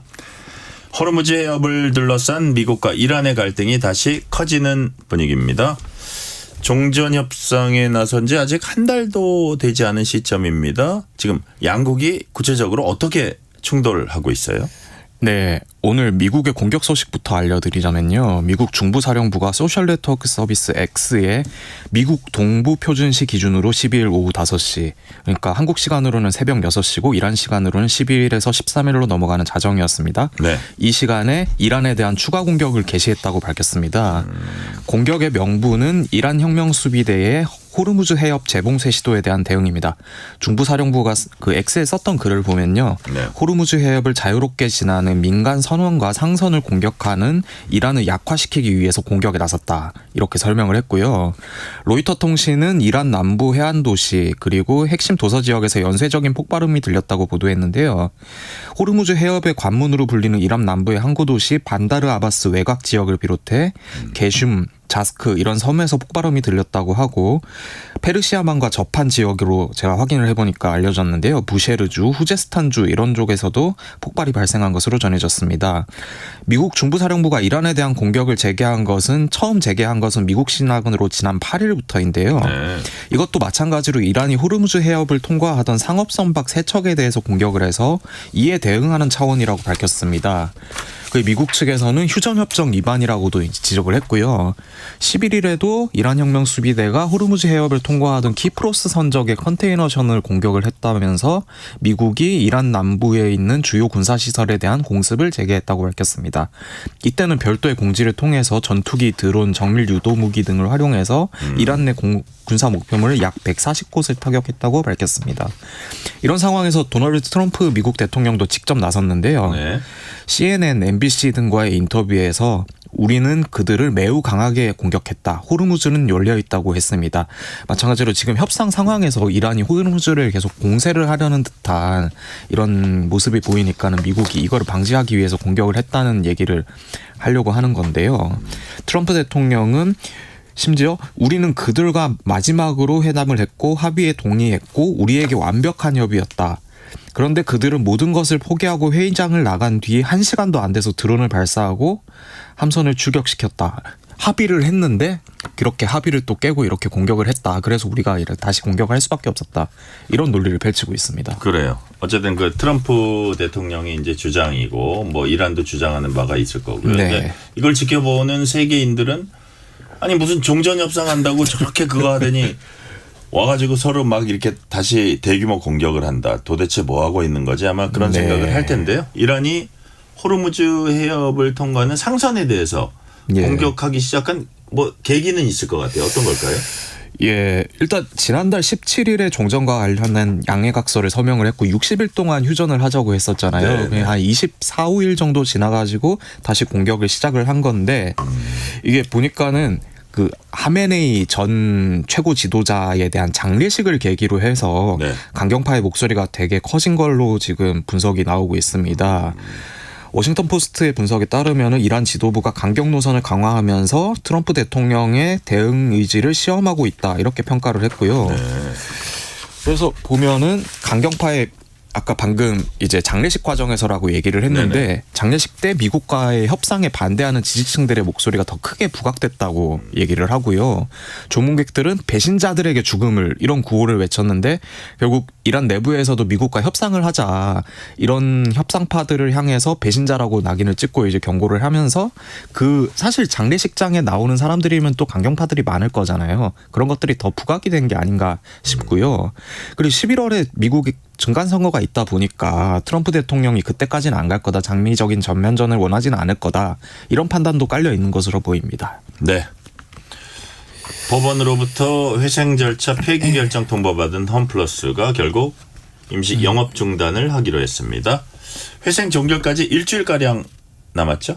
네, 맞습니다. 서울회생법원이 지난 3일에 홈플러스 회생 절차 폐지를 결정했는데요. 이후에 2주 동안 이제 기간을 주는데 2주 뒤가 17일이 재헌절이더라고요. 네. 그래서 20일까지 즉시 항고를 받는 걸로 이렇게 기간을 줬습니다. 이 항고 기간까지 최소한의 운영 자금인 2천억 원을 확보를 하면은 연장이 다시 될 수 있는 상황인데 아마도 지금 쉽지 않아 보입니다. 홈플러스는 이때까지 상황을 지켜본 뒤에 영업재개 여부를 결정하겠다고 방침을 밝혔고요. 네. 대주주인 MBK 파트너스와 최대 채권자인 메리츠금융그룹 모두 이 최소한의 운영자금 2천억 원에 대해서 약간 부정적인 인식이라서 네. 쉽지는 않을 것 같습니다. 홈플러스는 오늘 보도자료에서는 운영자금이 모두 고갈돼서 상품대금 지급은 물론 유틸리티 비용 그러니까 전기나 수도 비용까지도 이제 감당할 수 없는 상황이다. 그래서 임시 영업 중단에 나섰다고 밝혔고요. 임직원에게 보낸 서한에서는 마지막까지 포기하지 않고 회생을 이어갈 수 있는 방법을 찾겠다. 자체적으로 상황을 해결할 방법은 없다. 하지만 수많은 이해관계인들의 지지와 협력을 바탕으로 해결 방안을 찾기 위해서 최선을 다하겠다. 이렇게 밝혔습니다. 자, 만약 홈플러스가 결국 파산하게 되면은 그동안 이제 홈플러스 채권자가 있을 거고 입점 업체가 있을 거고 임금을 한동안 못 받은 직원들도 있을 겁니다. 예. 많은 이해관계자들이 이제 생겨날 텐데 어떤 해법이 있습니까?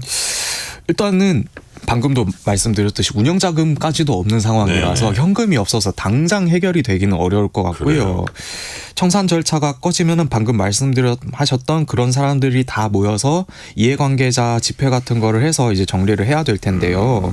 우선은 회생 절차가 개시된 뒤에 발생한 공익채권이 우선순위가 될 것 같습니다. 이 회생 절차 개시 이후에도 홈플러스가 계속 운영이 되고 있다 보니까 거기에 따른 납품 대금이라든지 아니면 임금이라든지 이런 것들을 줘야 하거든요. 네. 이런 것들이 약 1조 원 규모로 추산이 됩니다. 그러니까 현금이 없는 상황에서 이거를 먼저 처리를 해줘야 되는 상황이고요. 그리고 그 기간 동안에 이제 누적됐던 세금 같은 것들도 추가될 수 있습니다. 네. 그래서 근데 이거를 우선으로 준다고 하더라도 현금을 마련을 하려면 홈플러스가 가지고 있는 매장 같은 자산들을 매각을 해야 된다고 하는데요. 현재 한 2개에서 3개 정도의 매장에 대한 매각 계획을 갖고 있는데 이 매각 대금이 들어온다고 해도 한 2천억에서 3천억 정도밖에 안 될 것 같기 때문에 한계가 있을 것으로 보이고요. 그 이후에는 이제 메리츠 등 채권단 협의회가 담보권을 설정한 부동산들이 있어가지고 이 부동산들을 어떻게 처리할지에 대해서 이제 논의를 해봐야 될 것 같습니다. 네. 경찰의 부실 초동조사 문제로 논란이 있었던 또 은폐 의혹으로 논란이 있었던 여고생 살해 혐의자 장윤기가 있습니다. 오늘 2차 공판 열렸습니다. 가장 관심은 성폭행 목적 살인 여부 그 공소 사실에 인정하는지 장윤기 측에서 그거였는데 오늘 공판에서는 뭐 어떤 발언이 나왔습니까? 인정했습니까? 네, 인정을 했습니다. 우선 장윤기 측 국선 변호인이 공소 사실을 모두 인정한다 이렇게 밝혔고요. 네. 그러니까 공소 사실이 방금 말씀하셨듯이 살인이 강간 목적의 살인이었느냐 이거였는데 거기에 대해서 인정을 한다고 한 거고 장윤기 본인도 변호인 의견에 동의를 하는지 재판장이 물었는데 거기에서 네라고 대답을 했습니다. 네. 그 사건을 다시 복기를 해보자면요. 장윤기는 지난 5월 5일 0시 10분쯤에 전남 광주 광산루 보행로에서 고등학교 2학년 여학생을 납치하려다가 네. 흉기로 찔러서 살해를 한 혐의로 기소가 됐고요. 당시에 피해자를 도우려 했던 고2 남학생에게 흉기를 휘두르고 아르바이트 동료였던 베트남 국적 여성을 상대로도 스토킹과 성폭행을 저지른 혐의도 받고 있습니다. 그동안에는 장윤기는 자살을 결심을 했고 누군가 데려가려고 했다. 이래서 우발적 범행이라고 주장을 해왔는데요. 네. 이후에 검찰이 화물차 블랙박스 영상을 CCTV 블랙박스 영상을 확인을 한 뒤에 이게 이제 고화질 영상이 나오다 보니까 네. 성범죄 목적이다라는 의견서를 다시 인정을 하고 제출을 하면서 예, 오늘로 이어진 것 같습니다. 네, 어제 동해 북방 한계선 인근에서 해군 병사 한 명이 실종됐습니다. 만 하루 가까이 지났는데 결국 시신으로 발견됐어요. 네, 맞습니다. 해군은 오늘 언론 공지를 통해서 오늘 오전 5시 58분께 동해 고성급 거진읍 동방 52km 해상에서 어제 동해 경비 임무 함정에서 실종된 해군 병사의 실신을 발견해서 수습했다. 이렇게 밝혔습니다. 이 배 자체가 북방 한계선 인근에서 경비 임무 중이던 해군 호위함이었는데요. 전날 오전, 그러니까 어제 오전 8시에 당직 근무가 예정돼 있었는데 여기에 나오지 않아가지고 실종 사실이 인지가 됐습니다. 그리고 8시 반 정도부터 해경과 합동으로 함정, 항공기 등을 동원해서 실종자 수색을 벌였고 결국 오늘 새벽 6시 경인 거죠. 이렇게 21시간 30분여 만에 끝내 숨진 채 발견됐습니다. 실종됐던 병사는 시신 발견 당시에 구명조끼를 착용하지는 않았던 상태였던 걸로 알려졌습니다. 그래서 우선은 CCTV 영상 등을 토대로 해당 병사가 어떻게 물에 빠지게 됐는지 이런 행적들을 살펴볼 예정이라고 합니다. 네, 지금까지 한국일보 박세인 기자였습니다. 오늘 말씀 감사합니다. 네, 감사합니다. 정치, 전격 시사, 뉴스, 전격 시사, 인터뷰, 전격 시사, 주식, 전격 시사, 맥락, 해설, 토론까지 다 전격 시사. 꼭 알아야 할 뉴스, 정치 인터뷰, 막 끝난 미국 시장부터 한국 시장 동향까지 평일 아침 7시 5분. 와, 전격적이네. 전격 시사.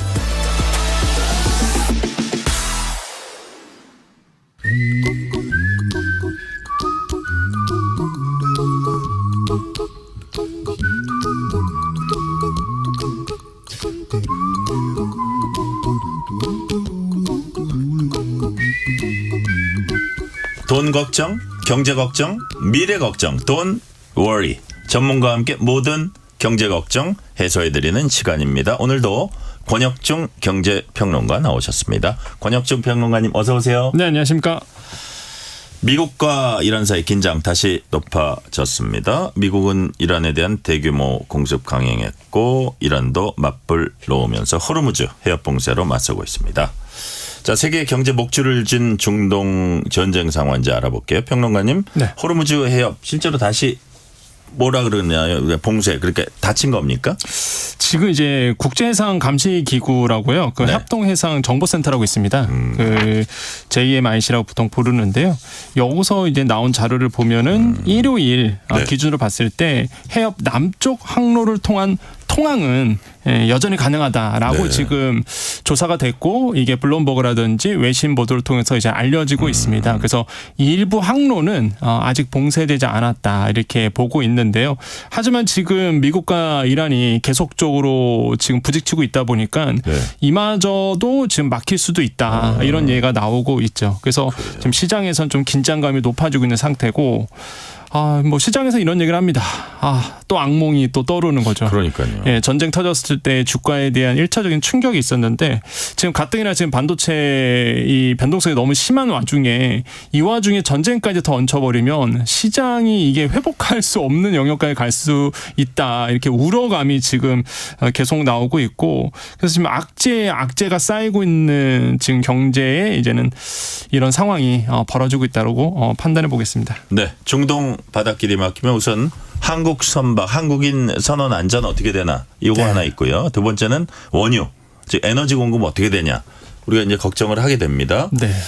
자, 한국 선박들이 좀 빠져나온다는 소식이 있었는데 다만 피격받았던 배 있잖아요. 나무호. 여기는 호르무즈 해협에 있는 거 아니에요? 맞습니다. 예, 정확하게 말씀하셨는데요. 나무호는 이제는 선박 수리에 들어갔기 때문에 아직 있습니다. 네네. 그래서 지금 두 척 정도가 남아 있는 걸로 보고 있고요. 원래 그 한창 이슈가 막 많았을 때는 우리나라 배 26척이 이제는 이 해협에 봉쇄 때문에 머물러 있었다가 봉쇄 풀렸었잖아요. 네네. 그때 이제는 웬만한 배들 그러니까 24척은 다 나온 걸로 조사가 됐고요. 그래서 한 2척 정도가 지금 이제 해안 안에 봉쇄되어 있는 걸로 지금 보고 있습니다. 이 인원을 본다 그러면 이 두 척 안에는 한국인 선원 7명이 있고요. 다른 국적의 외국에 있는 국적 100까지 있는 한국인까지 포함한다 그러면 한 17명 정도가 있는 걸로 알려져 있거든요. 그래요. 그래서 이런 우리나라의 한국민에 대한 안전도 사실 굉장히 중요하겠고 지금 원유 차질은 일단 당장 우리나라에서는 7, 8월 도입 물량은 이제는 큰 문제가 없을 거다 이렇게 보고 있는데 이미 계약을 해놔서 그런가요? 네, 이미 지금 들어오는 배도 있고요. 또 풀렸기 때문에 그래서 이제 9월부터가 좀 문제가 다시 될 수 있다 이런 얘기가 지금 나오기 시작했습니다. 그래서 만약에 이번 또 미국과 이란과의 이제는 전쟁이 또 악화가 된다 그러면 또 우리는 이 기름 걱정을 해야 되는 상황으로 갈 수 있는 거죠. 그러다 보니 이 주가가 안 좋은 상황에서 유가까지 더 얹혀버리면 이게 상상을 또 초월할 수 없는 분위기가 연출될 수 있다라는 이런 두려움 생각이 지금 시장을 덮이고 있다 이렇게 평가해 봅니다. 그래요. 2월에 전쟁 시작됐을 때 우리가 에너지 안보 문제 많이 이제 화두가 됐는데 그동안 우리가 원유를 중동에 너무 의존해 온 거 아니냐 이게 약점이다 이게 지목이 되면서 원유 수입선 다변화해야 된다 이런 필요성 제기됐었잖아요. 네. 그 잘 진행되고 있습니까? 다변화?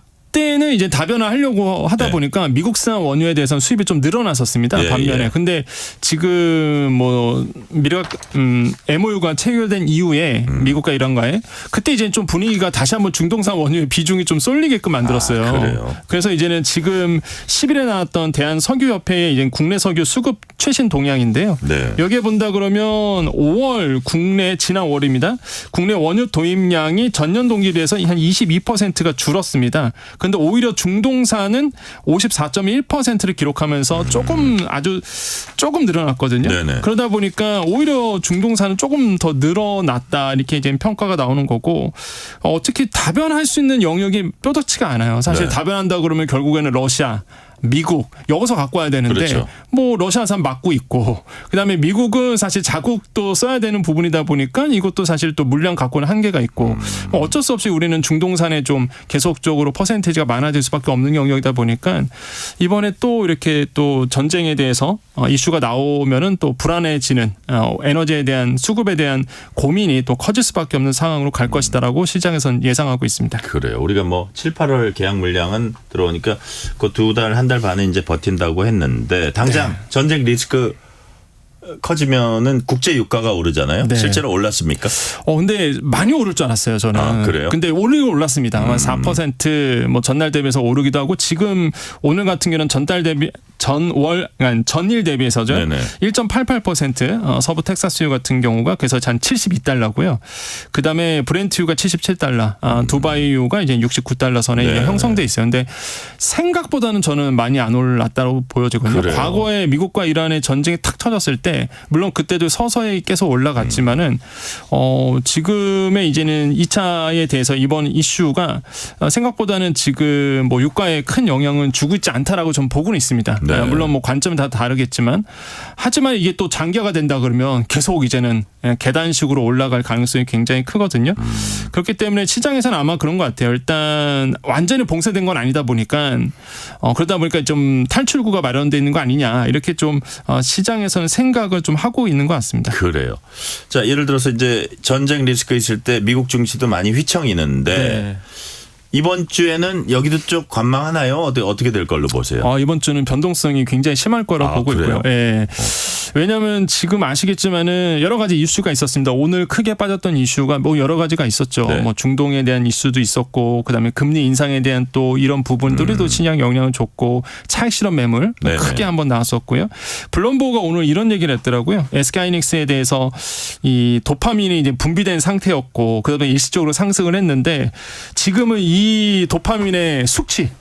숙취로 인해서 지금 시달리고 있다 이런 재밌는 표현을 썼어요. 그래서 저도 보면서 읽으면서 도파민의 숙취. 그래서 숙취에 시달리고 있다라는 표현을 보면서 과연 이게 깰지 술에 깰지 이 도파민에 깰지는 모르겠는데 이러다 보니까 지금 고점 대비해서 30%가 마이너스가 난 상태입니다. 우리나라 지금 반도체 주가 랠리 주가를 본다 그러면 첫 번째가 지금 외신에서 뽑고 있는 세 가지 이유가 있는데 일단 레버리지 ETF 단위 종목 레버리지 ETF의 이 변동 변동성, 그다음에 지수의 집중도. 우리는 너무 반도체 쪽에 집중돼 있다 보니까 크게 빠질 수밖에 없고. 예, 그래서 과도한 포지션. 예, 이것도 마찬가지죠. 많은 우리나라의 개인 투자자들이 대부분의 반도체를 다 투자하고 있거든요. 삼성전자나 뭐 삼성전자, SK하이닉스, 특히 삼성전기라든지 오늘도 삼성전기 많이 빠졌죠. 그래서 과도한 포지션 이런 것들이 좀 지수를 누르고 있는데, 근데 저는 이제는 가장 큰 우려함은 반대 매매입니다.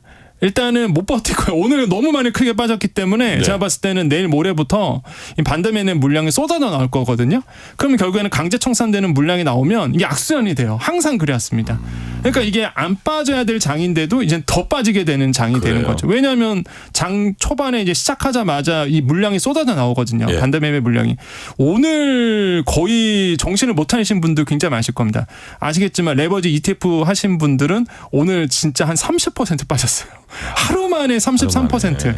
SK하이닉스 같은 경우는 못 버텨요. 이거는 못 버티기 때문에 제가 봤을 때는 내일 모레쯤은 아마 이 반대매 물량이 쏟아져 나오면서 장이 이제는 더 하락하는 이런 소용돌이로 좀 빠져갈 수 있다. 그래서 아직 저점은 우리가 확인을 못했다라는 거 좀 말씀드리고 싶습니다. 네.